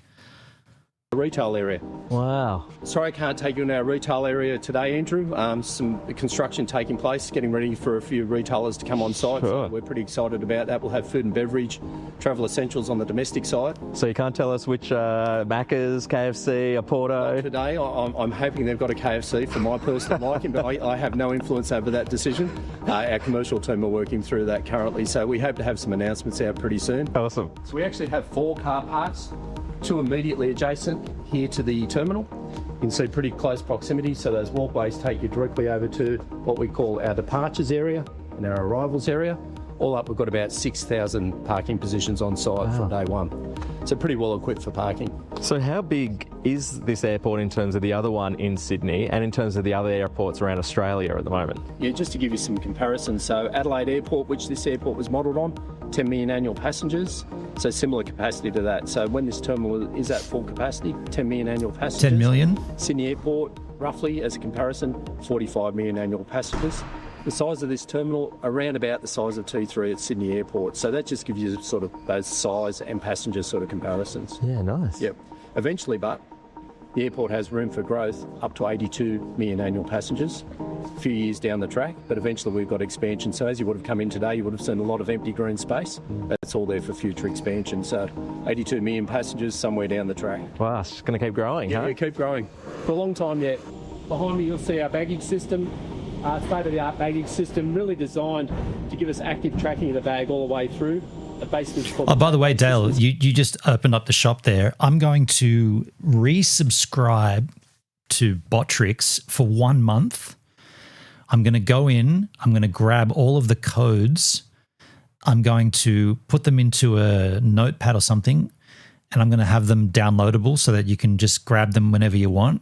Because what we've obviously found was, unless you, and by the way, they jacked up the price of Botrix to like something ridiculous. Like it's almost doubled for the same product. But what they don't understand is that even though I don't have the premium service right now, you can still trigger all the alerts as long as you know what they are. But yet if you do the exclamation shop like you did and click the link, you only see the first 6 or 9 or something. But they're all still there. You just have to know what they are. So if I subscribe for another month, go ahead and get all the codes, put them into a list or whatever, and then we let it undo, and then at least we still use them all. Yo, Bat Players on Valoria. Hello, Bat Players. Ma Valoria. Hello, Valora. So every bag goes into its own individual tray, which we actively track from the check-in out here through, then into the I'm doing well, containers Bat there, Players. which then are dispatched to the aircraft. Wow. So our objective there is to minimise any lost bags. Obviously, if you get to your destination, you don't have your bag, not a great day out. So our objective here with this new baggage system is to minimise lost bags. And even though it's not the best day, you can see that lovely silhouette of the Blue Mountains over there. Yeah. You can see our runway to the left. That large building is our airport fire station. So the airport rescue and firefighting facility, that's actually been delivered by Air Services. They're responsible for that. Pretty important to note here, our runway is so close to the terminal, it's only about a 5-minute taxi max from either end of the runway to the gate. Right. So a lot of what we're doing is once again about efficiency, get you on the ground, into the gate, pick up your bags, out of the airport and on your way. So really important that, you know, the airport's been designed for that efficiency. And You're when on you Kick open, too, how Bat many, Players. Bat Players is over on Kick. I like that. Good to see you, man.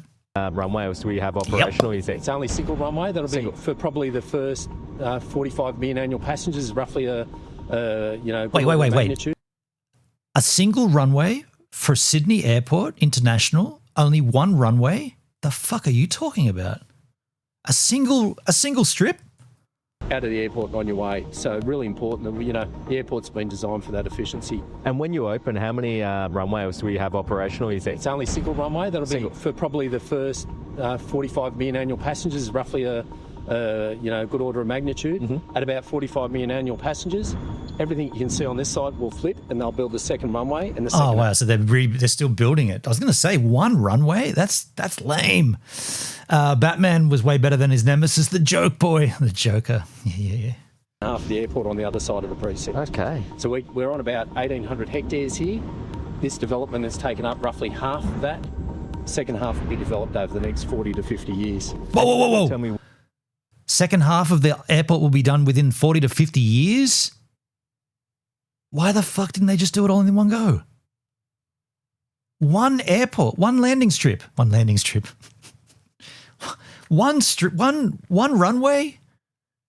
That seems like a big oof, as the kids would say, right? Like for Sydney. So they're obviously going to use this in conjunction, because this airport is in a place where they can operate 24/7, whereas the current one in the city has a curfew at 11 p.m. because of domestic housing and flight paths and whatnot. So this one will run. I guess that means my job. Oh no, not for me, but someone will have to run all night. The idea is room for expansion in the future. Yeah. I just thought. I mean, the idea is to cater for an ever-growing city, but having one strip, I don't know. I thought that was weird. Which airlines will operate here first when you open? Yeah, absolutely. So we've got commitments from obviously Qantas, really important to us, Jetstar, Air New Zealand and Singapore Airlines. We're in active discussions. They've actually been involved in actually writing our procedures. So when we're ready for those operations, we're working through that in the trial process. Oh, this is nice. I love the colour scheme. Do you want to come down and see one of our aero bridges? Yes, I do. What sort of a person would say no to that? Orlando International Airport has 4 runways. Bingo, bango. It's pretty rare for a big city to have one single runway, right? Because that means one flight landing and then clearing, and one other flight taking off, or another flight landing and clearing, and then that seems tedious. I wish I had an aircraft attached to it, but anyway, next time we come.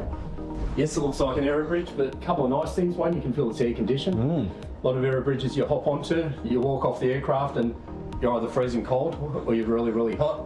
So all of our aero bridges pretty much air conditioned to the door. Some pretty fantastic technology. With cooperation of the airline, we can set it into auto dock, which means the aero bridge will actually take itself to the door of the aircraft. Oh, wow. Pretty cool technology, because you do have a lot of incidents at airports where sometimes people will actually take the aero bridge to the approach of the aircraft and actually hit the aircraft, which causes an incident. These aero bridges are designed to pretty much operate automatically. So this is one of our gate lounges. As you can see, pretty calm sort of space.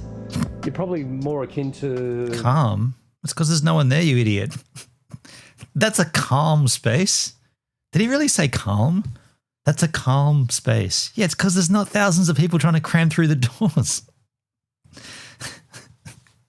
Designed to pretty much operate automatically. So this is one of our gate lounges. As you can see, pretty calm sort of space.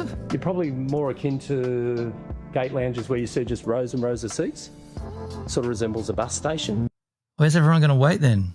They're all going to stand up and wait? There's like 3 seats there, 5 seats. What the hell? What's everyone going to do? Going to get to their gate and stand up? Dumb. Here you'll see, I'll take you up and just show you some of the furniture. All the furniture is supplied by a local company called Bergtech. Similar the terrazzo here, once again from local companies, stones from the local region.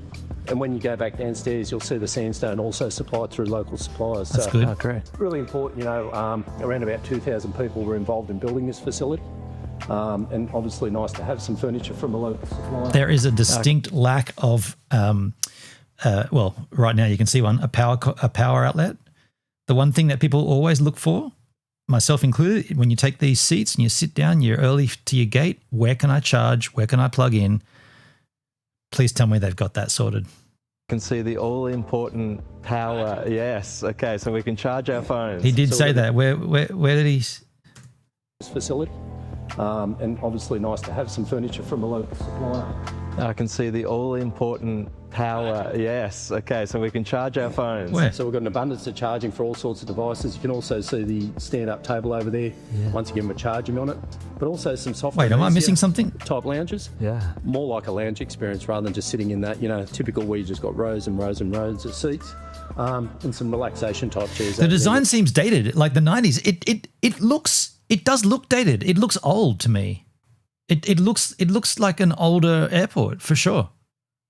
Absolutely. I thought that the colouring and it looks dated. Definitely, Dale. I agree with You you. can also enjoy the views. So Love that. Oh, these are going to be like hot chairs, aren't they? Everyone's going to want this view. yeah, we might have to put timers on them. That is cool. What's something like this do? Is this just to display what time of flight? No, you're- sorry. So this is your typical service desk, and that's actually biometric enablement. So eventually, as you're probably used to at the border checkpoints, if you walk up, you present yourself, digitally scans your face, we're biometrically enabled. So we're looking at opportunities now for when we open, how we can actually enable this technology. The idea being, you don't actually have to get any sort of credential out. So traditionally, you put your credential there, whether that's a boarding pass or a passport. Whole idea is you don't take anything out of your pocket, you stand there, scans your face, keep walking. Oh, how good. Yep. That'll make So- things quick. Work in process that once it's Yeah. enabled. Now we just got to work out the Ah, cool. Yeah. For people with any sort of mobility issue, so every one of our fixed links has a lift.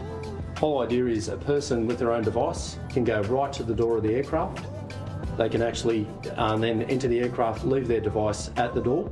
We can then take it downstairs and That's load good. their wheelchair, their specific piece of personal equipment, load it onto the aircraft, ready for their use. A lot of airports don't have these facilities in Yeah, every gate. So they it always makes have it really smaller lift doors, and you can't get through with certain luggage and certain wheelchairs and whatnot. difficult for them to actually provide that service. So the airport's been built, you know, to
So 4 independent stages. Yeah, that's a good question, Dale. Will this airport replace the current one or be in addition? I don't know. I'm going to find out after this video. I thought they might talk about that in this video, but I'm assuming it's going to run in conjunction with, simply because this one's 24/7, whereas the current Sydney airport has a hard curfew at 11 p.m. So I'm assuming they're going to run 10 to 20 to 40 to 60 to 80 Yeah, million I assume this will run all night. And now we're towards the end of our journey. Oh, look, pretty exciting. We've actually got some bags spinning minutes, so we'll take you over there. You see 2 dedicated reclaims for international. And as I've mentioned, as we've been walking around, we can again swing the capacity. So in the centre there is what we call a swing reclaim. So if we open it to this side, we can have an additional international reclaim. Otherwise, we can shut this side off and open it up to the domestic, and we can make 3 domestic reclaims. So 5 reclaims all up, 2 dedicated international, 2 dedicated domestic, and 1 that we can swing in between. Great. Interesting. That's pretty cool. Is they're nice and low, so people don't have to lift and drag. Yeah. The other thing you can see is they're flat. A lot of airports, they're on an incline and they have more depth. Problem is then you get the stacking of the bags. So if your bag is at the bottom, as you lift it, the other one comes down and whacks into either your shins or potentially onto your fingers. Again, built for safety and practicality. Come on, man. You're not the first person to have a flat conveyor belt, just saying. People don't have to actually drag their bags off, and they're not competing with bags above. Do you know, I lost a bag a long time ago. I think it might be over now. I want it back. You can't get a lost baggage if you like. And in terms of airport lounges, can you tell me, is Qantas going to have one? Virgin going to have one? Anyone else? Wish I could.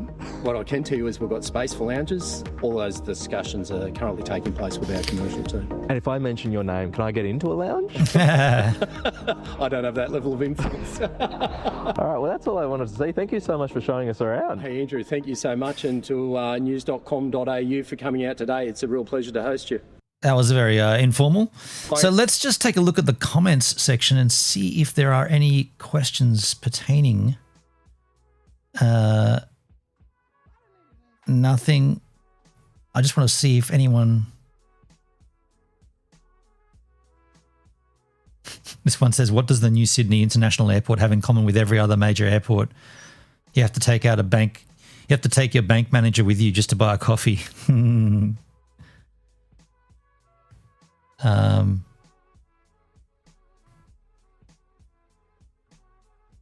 St. Mary's is going to go off, mate. Are there enough chairs compared to other seating at the gates at Mascot? Yeah. So let's just grab the Chat GPT machine. Where did I put it? Don't know where I put it. Go away. Where did I put that? Chat GPT as Machinist Maximus. I'll just open up a new tab skis. I want to find out the deets about whether the new Sydney airport will run in conjunction. Okay, so let's ask away. Will the new Sydney International National Airport run in conjunction or in addition to the existing one?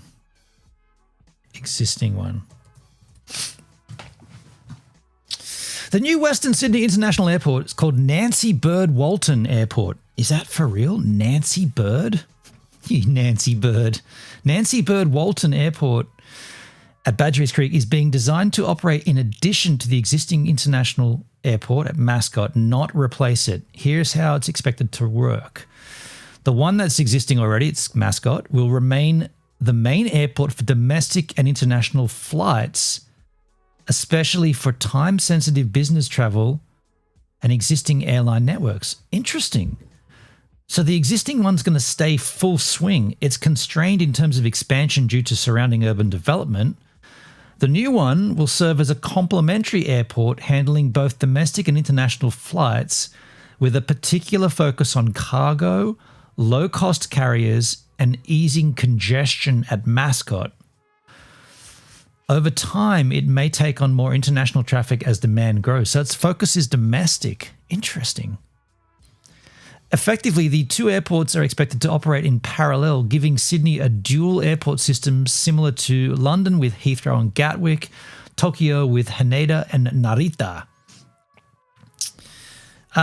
If you want, I can break down. No, I do not want. How about this? What would happen if my international flight landed in Western, what's it called? Western Sydney? WSA, Western Sydney Airport, yet my domestic connection was leaving from, what do they call it? Mascot. Yeah, Mascot. From Mascot. Interesting question, Gibbs. That'll be a bit of a logistical headache. Here's the rundown. If your international flight lands at Western Sydney Airport, but your domestic connection leaves from Sydney, you need to transfer between the airports. They are about 50 to 55 kilometres apart, so about 30 miles, roughly 45 to 60 minutes by car, depending on traffic. There is no current direct rail link. Future plans do include a Western Sydney Airport line, but it will not connect to Mascot directly. You still need to likely mix a train, bus, taxi, or rideshare, for fuck's sake. You'll need to factor in extra time for international arrivals. Okay, this is what's going to happen. I guarantee this will happen. When this airport starts operating, there'll be some airlines that do that. Some airlines will book tickets, flights that they'll sell that do this, and the passenger will be fucking screwed. How far from central Sydney to both airports? So the current Sydney airport's about 25 minutes from the centre, from the downtown area. This new one's about an hour from downtown. That's going to be a clusterfuck. Absolutely, dude. Absolutely. You'll need to factor in extra time. For international arrivals, you'll have to go through immigration, baggage collection, and customs, so adding another 90 minutes, an hour and a half. Then you need to travel through to Mascot, plus security check-ins for your domestic flights. Most airlines require at least 2 hours for a domestic check-in. Realistically, this transfer could easily take between 3 to 4 hours minimum. Fuck. That is, you know that's going to happen. That's going to be the story immediately. Airline policies may not accommodate this automatically. If you book a single ticket, most carriers will not route you with two separate airports, but you don't know. You don't know. You in these what do you go to Scanner Flight Tracker, where you book these weird tickets, and it's not until you look at it closely, like because when I was going somewhere, I looked at all these funky tickets, and there was some really funky ones. You go from Sydney, like Jetstar, which is one of our cheapest chips airlines. Jetstar would go Sydney, Tullamarine, somewhere else. I don't even want to say where, but and the flight, and man, they were expensive. They were like $600. The ones that I ended up getting were direct Sydney location. Anyway, but fuck. The point is that you can find all kinds of funky tickets out there. Practical workaround. Most travelers will connect via Mascot for a domestic flight for convenience. Yeah, of course. Wow. Basically, it's doable, but definitely not seamless right now. You'd basically treat it like a connecting between two separate cities. That sucks. Yeah, mark my words. That is going to take place. That is going to happen. We've got another video here to look at. Elon Musk's plans to build a city on Mars. This is what it looks like. However, I need to go to the bathroom. You can enjoy some surfboard riding while I take a slash.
Very interesting. Just checking the surf report for the morrow. And I didn't get a wave today because of my own doing. I could have gone surfboarding today, but I chose not to and chose to go fitness instead. However, tomorrow it is going to be on. The swell isn't very high, 0.3 to 0.6 meter, which is too small, but the wind is perfectly offshore, 8 kilometers directly from the west. So that's going to be on tomorrow. What about the tide? Tide's coming in. I'm going to have to go early. I have to go early tomorrow. It's an early one tomorrow. So we want to get it when the tide's lower. If the swell is small, you got to get out there. If you wait till the tide's high, the waves just don't break. So I got to go early, and the earlier you go, the better the wind is. Oh, it's not going to change back. What's going on? What's going on? What's going on? Why? Damn. Yeah, I'm going early tomorrow. That's aside from the point. Elon Musk has plans to build a race. Sorry. SpaceX. Can I rewind? Take that again. How SpaceX will build a city on Mars is what I was trying to say. This is how. Elon's plans. The space race. This is from 3 weeks ago. Now, before we begin this, would you go and live on Mars if you had the opportunity? You know it's a one-way trip, right? There is no return. If you go, you do not return. I don't know if I'd go. Ben and his mouth mush. It happens. It happens. I've been known to mouth my mush, and I'm only drinking water. I don't know. I don't think I'd go to space. I mean, I don't think I'd go to Mars.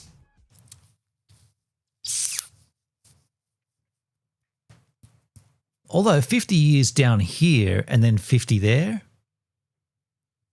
maybe I would. I don't know. Let's have a look. Let's see what we're missing out on. There will be a city on Mars in the year 2050. Gee, 2050, that's not far away. Mars astronauts will return. What? Really? What you talking about, Willis? Really? I thought it was a one-way trip. Mars One, that project with that Dutch guy, that was a one-way trip, though. That's all defunct now, though. It will be humanity's second home, our first outpost away from the shelter of the Earth. Two-way, okay. And a construction project that will cement our future as a multi-planet species. Oh, that's super close, man. I'd go. It's just a few dots away. A few white dots away. Look at the size of the dots compared to the human. That's easy. I'll jump across, man. SpaceX is determined to make this vision a reality, but it's going to require more than just ambition and big rockets to colonize Mars. The biggest thing that would set a Mars city apart from some other off-world colony like a moon base, for example, is this idea of being self-sustaining. You see, a person living on the moon could still return to the Earth as often as they like. There's only about 1 day of travel time between the two, and likewise, that would mean that any resources the people of the moon might require from Earth would be within easy reach at all times. Mars is a different story.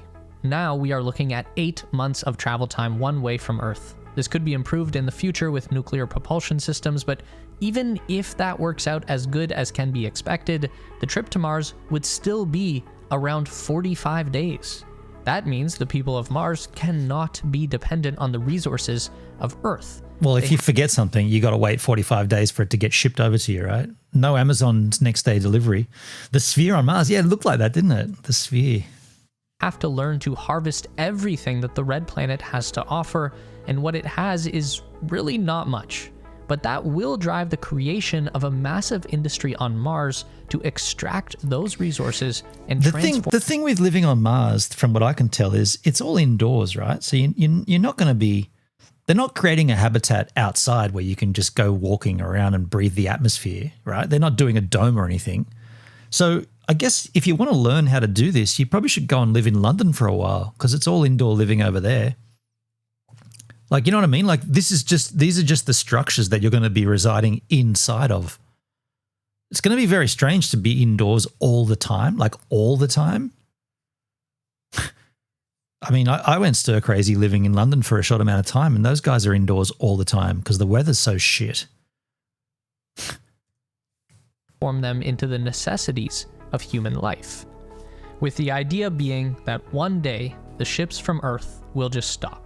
Whatever the reason for that might be, support from our homeworld will come to an end and humanity will continue on from our second planet.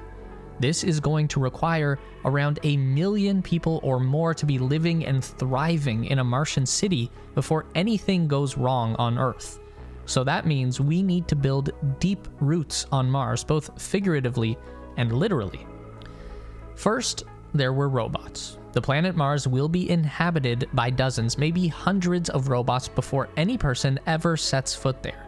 And when we do get there, we'll be following in the footsteps of this thing, Optimus, the Tesla bot. It's probably not a coincidence that a sister company of SpaceX is making the exact technology that they're going to need to start building on Mars. Optimus is a fully autonomous AI-powered... This stuff they're discussing is science fiction. This isn't real, but they are working on it, right? It is an Elon Musk project. Oh, you mean the permanent colonization? 1 million people on Mars. Right. humanoid, and it's designed to take over any job that is currently done by people. But on the flip side of that, Optimus could also begin doing a job that will eventually be taken over by a person, like a Mars colonist, for example. The thing about Mars is that it's just too far away and too inhospitable to simply launch a crew of human beings out onto the frontier and let them fend for themselves. It may have worked for the Europeans colonizing the New World, but the journey to Mars will be by far the most dangerous migration that humankind has ever experienced. The journey to Mars. The surface of Mars is colder than Antarctica. It's drier than the Sahara Desert, but with even bigger dust storms, and the atmosphere is so thin that liquid can't even exist. There's just not enough pressure to hold it together, so what you get is instant evaporation. People are mostly liquid, so outside of a pressure suit on Mars, you would instantly start to freeze, boil, and suffocate all at the same time. And even if you did stay safe inside your suit, you're still likely to get a heavy dose of radiation. The lack of atmosphere out there means that there's almost nothing separating the Martian surface from the colossal nuclear reactor in space that we call our sun. This is why SpaceX has already made their plan to launch the first ships to Mars with Optimus robots on board. Optimistically, this could happen as early as 2026. SpaceX has a roadmap that shows 5 Starship landers heading to Mars, each one loaded with 10 tons of payload. Now, the only real goal of that first transit will be to land at least one ship without crashing. That's why they want to send more than one at a time, because there will probably be a learning curve. One of the things we know about SpaceX is that they learn through trial and error, and oftentimes that means stuff blows up at first. Jeez. But once they get it right, they're able to lock in and just keep executing very consistently. Mars dust will foul the robot joints. That's a good point. Yeah. It will, won't it? It'll get in those joints. For sure. So, assuming that one ship lands safely and releases a handful of Optimus robots into the Martian landscape, they're still not going to have a whole lot to do until the next wave arrives. 2 years after the first successful landing is when the first real colonial fleet arrives. 20 Starship landers, each carrying 75 tons of cargo, most of which is going to be infrastructure for the first people to arrive. Wow. Now, let's talk about where this Mars colony is going. Imagine if you, imagine there is life on Mars and they're seeing all this shit coming down from the sky. They're like, what's going on up, man? What the fuck's happening? Where did all this come from? All these rockets and people and Martians and shit? Be like, hang on, man. Going to be located. SpaceX has already identified the Arcadia region as a prime candidate for settlement. Arcadia? That's that band you were telling me about, Dale, which I have investigated, by the way. I've been listening to. Arcadia remind me a lot of Duran Duran, if I'm being honest. Yeah, that was the band, right? Arcadia? You told me to check them out. I'm listening to the A's at the moment on my my anal playlist. Yeah, Arcadia. Yeah. Yeah, there it is, Arcadia. Oh, you can't see that. The brightness too high. The Arcadia region. This is just northeast of the volcano Olympus Mons, the tallest mountain in the entire solar system. Arcadia is a flat plain that's close to the equator, yet still believed to contain large deposits of water ice, which is going to be the single most important resource on Mars. Wait. They're calling it water ice? What other ice is there? Like ice is frozen water. That's like a PIN number. Tell me your PIN number. No, I'll tell you my pi number, because PIN is personal identification number. You're saying show me your personal identification number. Water ice? It's like saltwater seafood. No, it's all saltwater. Otherwise it wouldn't be seafood. Freshwater food. Seafood. Sea, salt, no need for saltwater seafood. Doesn't make sense. It's a double entendre, a double whammy. For a couple of reasons. When we talk about the infrastructure that the Optimus robots are going to be building for their future human comrades, there are two critical machines that they need to get up and running. One is a water treatment plant. People need to drink, but water is really heavy. Just bringing enough of it to keep everyone alive on the 8-month journey from Earth to Mars is going to be a challenge, and that already involves using a lot of recycled water. They're going to drink their own pee, right? But there are only so many times that you can turn last night's pee into this morning's coffee. Now, the cool thing about water is that it can serve many purposes beyond just hydration. For example, you can break water apart into two base elements, oxygen and hydrogen. So as part of the same process that converts ice into drinkable water, our robot scouts can also produce oxygen for future colonists to breathe. Then there's hydrogen. Not particularly useful for human consumption, but very important for making rocket fuel. Now here's something to consider in the long run. Signing up to be a Mars colonist is probably going to involve a one-way ticket to the Red Planet, but in the short term... I told you that, Dale. I told you. One-way ticket, but they said a volunteer position, not an astronaut. Colonist is probably going to involve a one-way ticket to the Red Planet, but... Dalesky, this is where oxygen will come from, Martian H2O. That's intriguing, dude. But are they gonna make some kind of enclosure so that the landscape becomes oxygenated, or is it only for usage inside the domes? I'm assuming. In the short term, before we have a big, awesome city for everyone to live in, people are going to want a return trip. And just like with water, rocket fuel is very heavy. Just bringing enough of it to last the journey and land on Mars will be difficult, which means there won't be fuel left over to launch a second time and come all the way back to Earth. So a second big infrastructure project for the... I wasn't aware of the permanent colonist thing. Yeah, interesting. I mean, the big issue here is that there's no water visible, right? They say that they think, or there's indications that there is water ice. There's frozen water under the surface, but it's not like when you look at Earth from space, you see blue oceans and lots of land and green and brown and water areas, right? Lakes and stuff. You don't see that. There's no planet that has that. The geodisc domes will have plants for food and oxygen, of course. Yeah.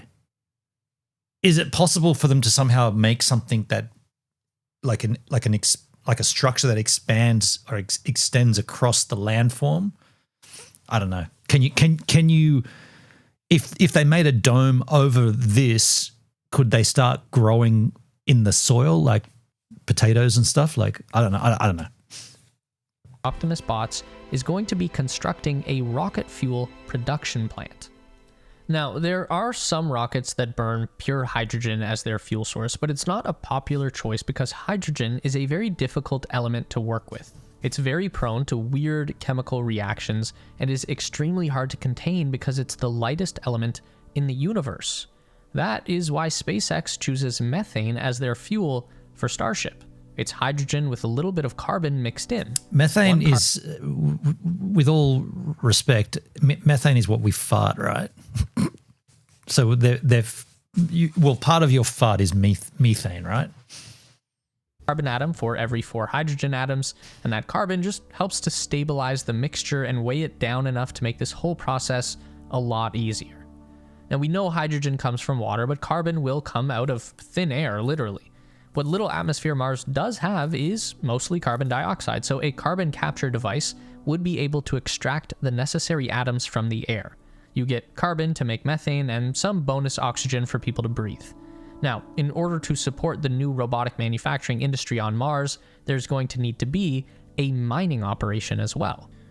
The water ice that we are going to need is located under the ground. That means we need to dig it up. So wait, so they've confirmed that there's, I want to say ice, I don't want to say water ice. They've confirmed that there's ice on Mars? That's interesting. So it's got a cold core. It hasn't got a heated core like the Earth has. Again, probably not by coincidence, SpaceX is going to have access to some boring technology from another sister company. I'm a fart rocket. Fuck the moon. We're going to go to Mars, bitches. Right? You're going to power your own rocket. Full-scale tunneling machine is not going to be practical for early construction on Mars, but taking that same design and scaling it down into a Martian mining rig is going to start unlocking those resources that make it possible for humans to survive and eventually create a sustainable colony. As a bonus, all of the soil and rock that they dig up while mining can be processed into a kind of asphalt and used to lay down hard surfaces for roads and landing pads. Cool. And that is where we end up about 2 years after our first large-scale robot landing. This could be as early as the year 2030. There's nothing wrong with a little optimism from time to time. And now it's time for the first people to arrive on Mars as part of this massive Starship fleet with 100 landers, each carrying 150 tons of cargo. Wow. There are going to be 2 new construction projects that need to begin once the first human settlers arrive. One is a power plant. Up until now, the robots have only needed enough electricity to recharge their batteries, something that could easily be handled by a few solar panels. But now that people are here, their energy needs are going to be much higher. So once the power plant is ready, all of the infrastructure that the robots have been building gets turned on. Life support systems. I hope they mention the nuclear power plants. I mean, that's intriguing, isn't it? Nuclear power plants on Mars. Wow. Provide oxygen, manned by water, robots. heat, and air pressure need to run 24/7. The length of one day on Mars is almost exactly the same as a day on Earth, which means that every 12 hours or so, it's going to get dark. And that means solar panels need to be hooked up to batteries. Big ones.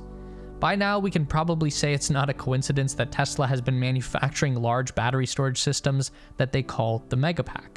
You can fit a couple of these inside of a Starship lander, and just one Megapack can power a small town for a couple of hours. So keeping a small Mars colony alive overnight is actually more than doable. But people also need homes on Mars. The advantage of the Starship lander with its gigantic size is that it can continue to provide adequate shelter for people long after they touch down on Mars. So there's no rush to move out. But Starship is also not an ideal Aren't they reusing the Starship though? Isn't it relaunching? Term home. It's very tall and narrow, and you have to take an elevator every time to get in or out. So now people and Optimus bots work together to build the first permanent habitat on Mars. These habitats can take many forms. The first one that comes to mind for most people is going to be a big glass dome. The dome. And that's maybe something we can figure out a lot further down the line of city construction, but for the first Martian homestead, that's just way too hard. For example, we don't build a lot of giant glass domes on Earth, but the closest thing ever made to a sci-fi Mars city would be the Singapore Airport. I was going to say the airport, right? This covers 135,000 square meters of internal space, and the structure itself weighs 3,500 tons, which would be at least 350 Starship loads of material just to build one dome, plus all of the construction machinery you would need on Mars to actually assemble something of this size. Wow. Now, we can build domes, we just have to think more about working with the natural environment of Mars. For example, we can make an ice dome. It's an idea that's currently being studied by NASA's Langley Research Center, and it takes advantage of the natural insulating power of water. This is the same reason why Inuit people in the north make igloos. Frozen water will keep heat in, but just as important on Mars, it's going to keep radiation out. You see, water is actually one of the best shields against deadly radiation from the sun. The ice dome begins with an inflatable donut-shaped module at its base. Then a solid mold for the dome shape goes up around that, And finally, autonomous robots would fill the dome with water ice sourced from the Martian surface. Wow. The ice would be translucent enough to allow natural light to shine through, which is going to benefit the natural I didn't know sleep some of cycle this. It's way cool. It looks like a jellyfish, like a massive jellyfish that you live in. and mental health of people living inside. What did he say about mental health? The ice would be translucent enough to allow natural light to shine through, which is going to benefit the natural sleep cycle Right. and mental health of people living inside. Absolutely, yeah. This makes the ice dome ideal for a house, but it might lack the versatility required for bigger and more diverse infrastructure like research labs and factories. So keeping the inflatable Pretty cool. module at the core, which is something that we can make on Wait. Earth, Why has it got to be circular though? Like why? What? Like if it's just an ice wall, can't it be straight, like straight lines? Why circular? Why is it looking like a donut? in pretty much any shape and size we might need, and then fairly easily ship to Mars in a single rocket, then we just need a more versatile material. Dome to cover it structures are over and stronger? provide Is that a fact? Is it okay? I thought the triangle was the strongest structural that extra shape. strength in a solid shell. Again, we need to take advantage of local resources. So if ice mining operations are going to keep progressing as humans arrive, then we're going to end up with plenty of rock that gets dug up along the way to finding that ice, Pretty which rad. we can then turn around and use as construction material. We already looked at using this mining waste to make asphalt, but for Yeah, building pyramids a are sturdy also shell strong. Yeah, around yeah, an yeah, yeah. inflatable house, we'll need something that's more like concrete. In order to do this on Mars, you need a binder. That's going to help the rocks stick together and form into a solid material. And this binding agent is also going to be easy to find in our Mars colony because it's going to come from human waste. Whoa. This is a concept often referred to as astrocrete or biocrete, and it actually turns the bodily fluids of astronauts into a building material. So you poo cement, basically. Your poo becomes cement. That's interesting. The idea for biocrete comes from a study at the University of Manchester, and they've tested this process using human blood, sweat, and urine. Oh, wow. Now, for an ideal Mars colony, we would hope to avoid shedding too much blood and sweat, but assuming we can What a all stay shitty idea. hydrated, I got that wrong, not shit. Blood and urine. I mean, I'd pinprick my arm to get a road. What would you lay down to make a road? there should be an abundance of Yo, urine Jake, how to you go doing, man? around. We How you know doing, Jake? It's a bloody pissy idea, mate. that it's possible to extract drinkable water from our pee, but there's also a lot of waste product that gets filtered out. That's called urea, and that's the good Urea. stuff. It can actually be mixed with the soil on Mars to make a bricks. concrete even stronger than what we build with today on Earth. You're telling me we've know been that wasting sounds- our urea all this time? We should have been storing it. It's crazy, but medieval stonemasons actually used to mix animal blood into their mortar when they were building castles to make it strong. So this isn't entirely new. And then there's food, which is arguably going to be one of, if not the hardest aspect of a self-sustaining Definitely. city on Mars. Just like water and fuel, there's only so much food we can possibly bring down along with us from Earth. So at some point, we will need an abundant supply of Mars-grown nutrition. Yeah. Farming is difficult under any circumstance. Even on Earth, it's one of the toughest jobs around. But Mars poses a unique challenge to growing food. The soil is literally toxic. Martian soil Whoa. is laced with something we call perchlorates, which contain chlorine, which is the stuff we put in swimming pools to stop bacteria from growing. So the same goes for anything you might want to plant in Mars soil. The perchlorates are going to stop it from growing. Oh, shit. And that leaves us with two solutions that are about equally as challenging. Either we need to transport all of our soil for agriculture from the Earth to Mars, which even a starship full of dirt is not that much when we're trying to grow food for 1 million people. Or we need yet another Mars-based industry for processing soil, removing perchlorates, and making sure that there's adequate nutrients available to make it viable for growing So plants. much to think of. Now, luckily, there's another outlet for repurposing human waste. If urine can be used to make cement, then the number 2 can be used to fertilize the fields and feed 1 million people. Your poo. No one said this was going to be pretty, but if we can lock down those basic necessities of Your, life, your power, poo is going to feed people. water, oxygen, shelter, food, and if we can produce those things in a way that is self-sustaining, that doesn't rely on the Earth to ensure the future survival of humans on Mars, then this is the first step towards becoming a true multi-planet species. Interesting. Now, where do we go next? Pluto, Uranus. Now, I want to find out, just before we wrap this stream up, I want to find out, have they found water on Mars? Water ice. Let me just pull up my GPTS Machinist Maximus. Somehow I've managed to close it again all the time. Here we go. Martian poo burgers. Tell me everything we know about water on Mars. Ice on Mars and the moon. They have found it. Okay. Here's a comprehensive, up-to-date overview of what we know about water on Mars. Number one, water on Mars today, mostly ice. Polar ice caps. Mars has large ice caps at both poles made mostly of water, H2O, with layers of frozen carbon dioxide, which is dry ice. These caps contain a huge amount of water, enough to cover the entire planet to a depth of about 35 meters if melted. Okay. Ice near the surface. Hang on, how far down are they? Mars has large layers, ice caps at both poles. Okay. Okay, so where's the ice near the surface? Observations by orbiters and landers, the Phoenix and Curiosity, have found water ice mixed into the soil at many mid-latitude regions. There's atmospheric water vapor. There's a small amount of water vapor in the Martian atmosphere, far less than Earth's, but measurable. Liquid water, is it really there? Liquid water on present-day Mars is tricky. Temperatures are usually far below freezing, and the pressure is so low that pure water would boil away quickly.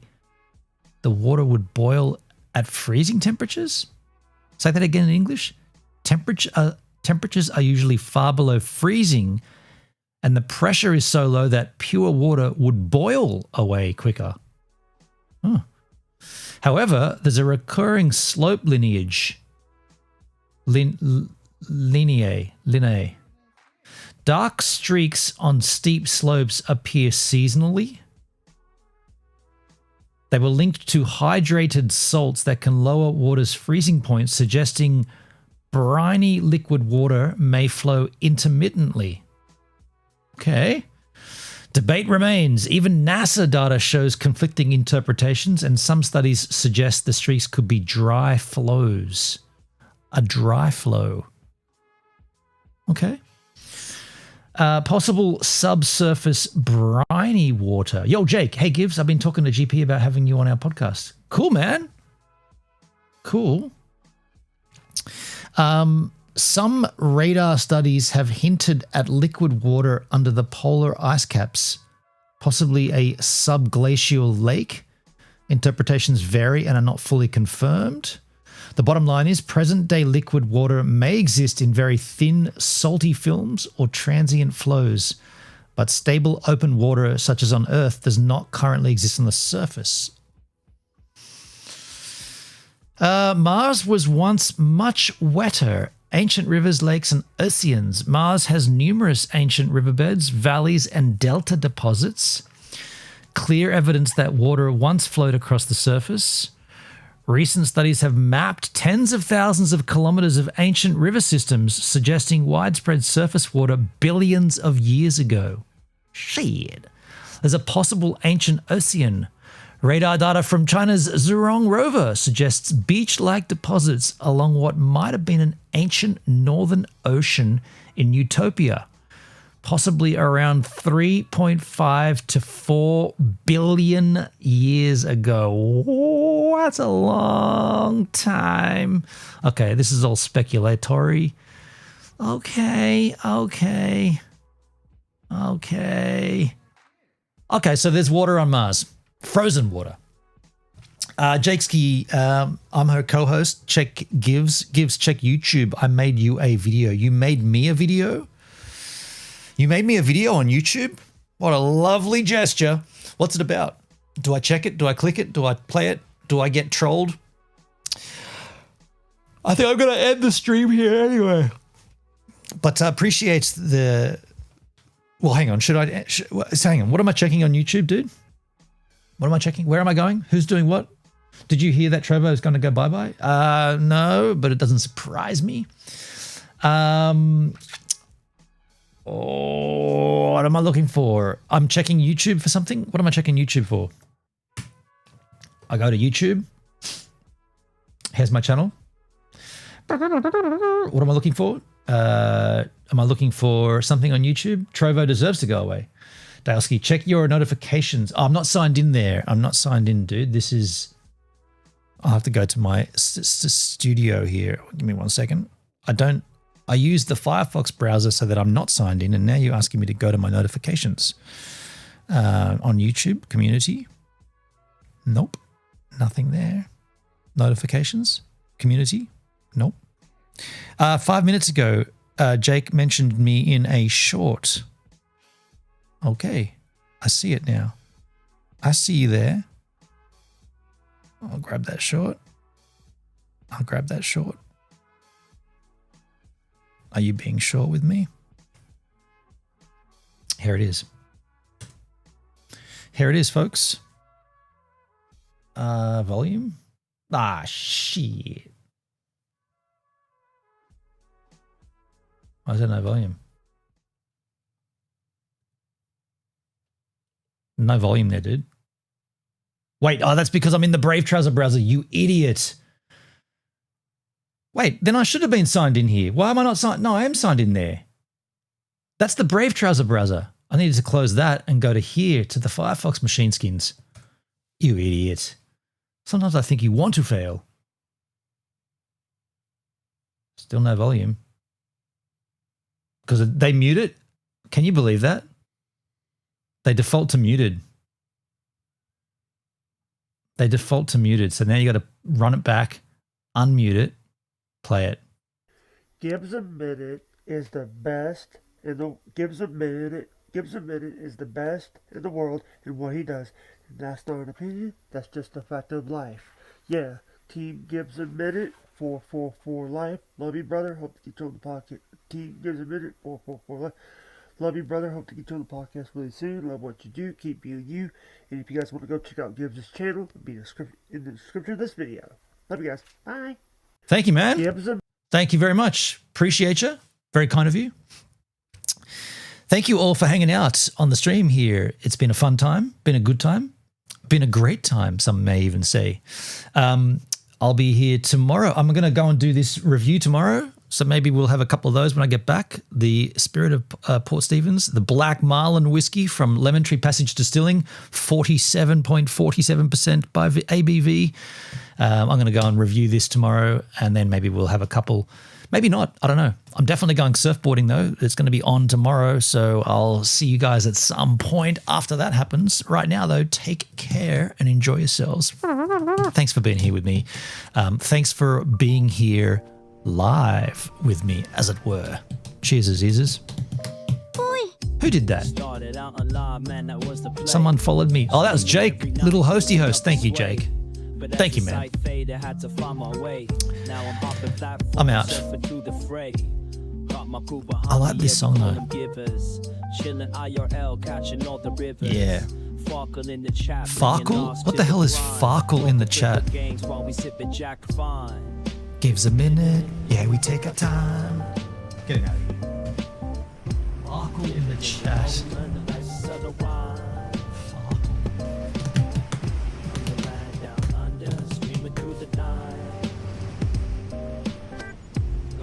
New Zealand's vibe, surfing waves day to night, always looking for the next strip.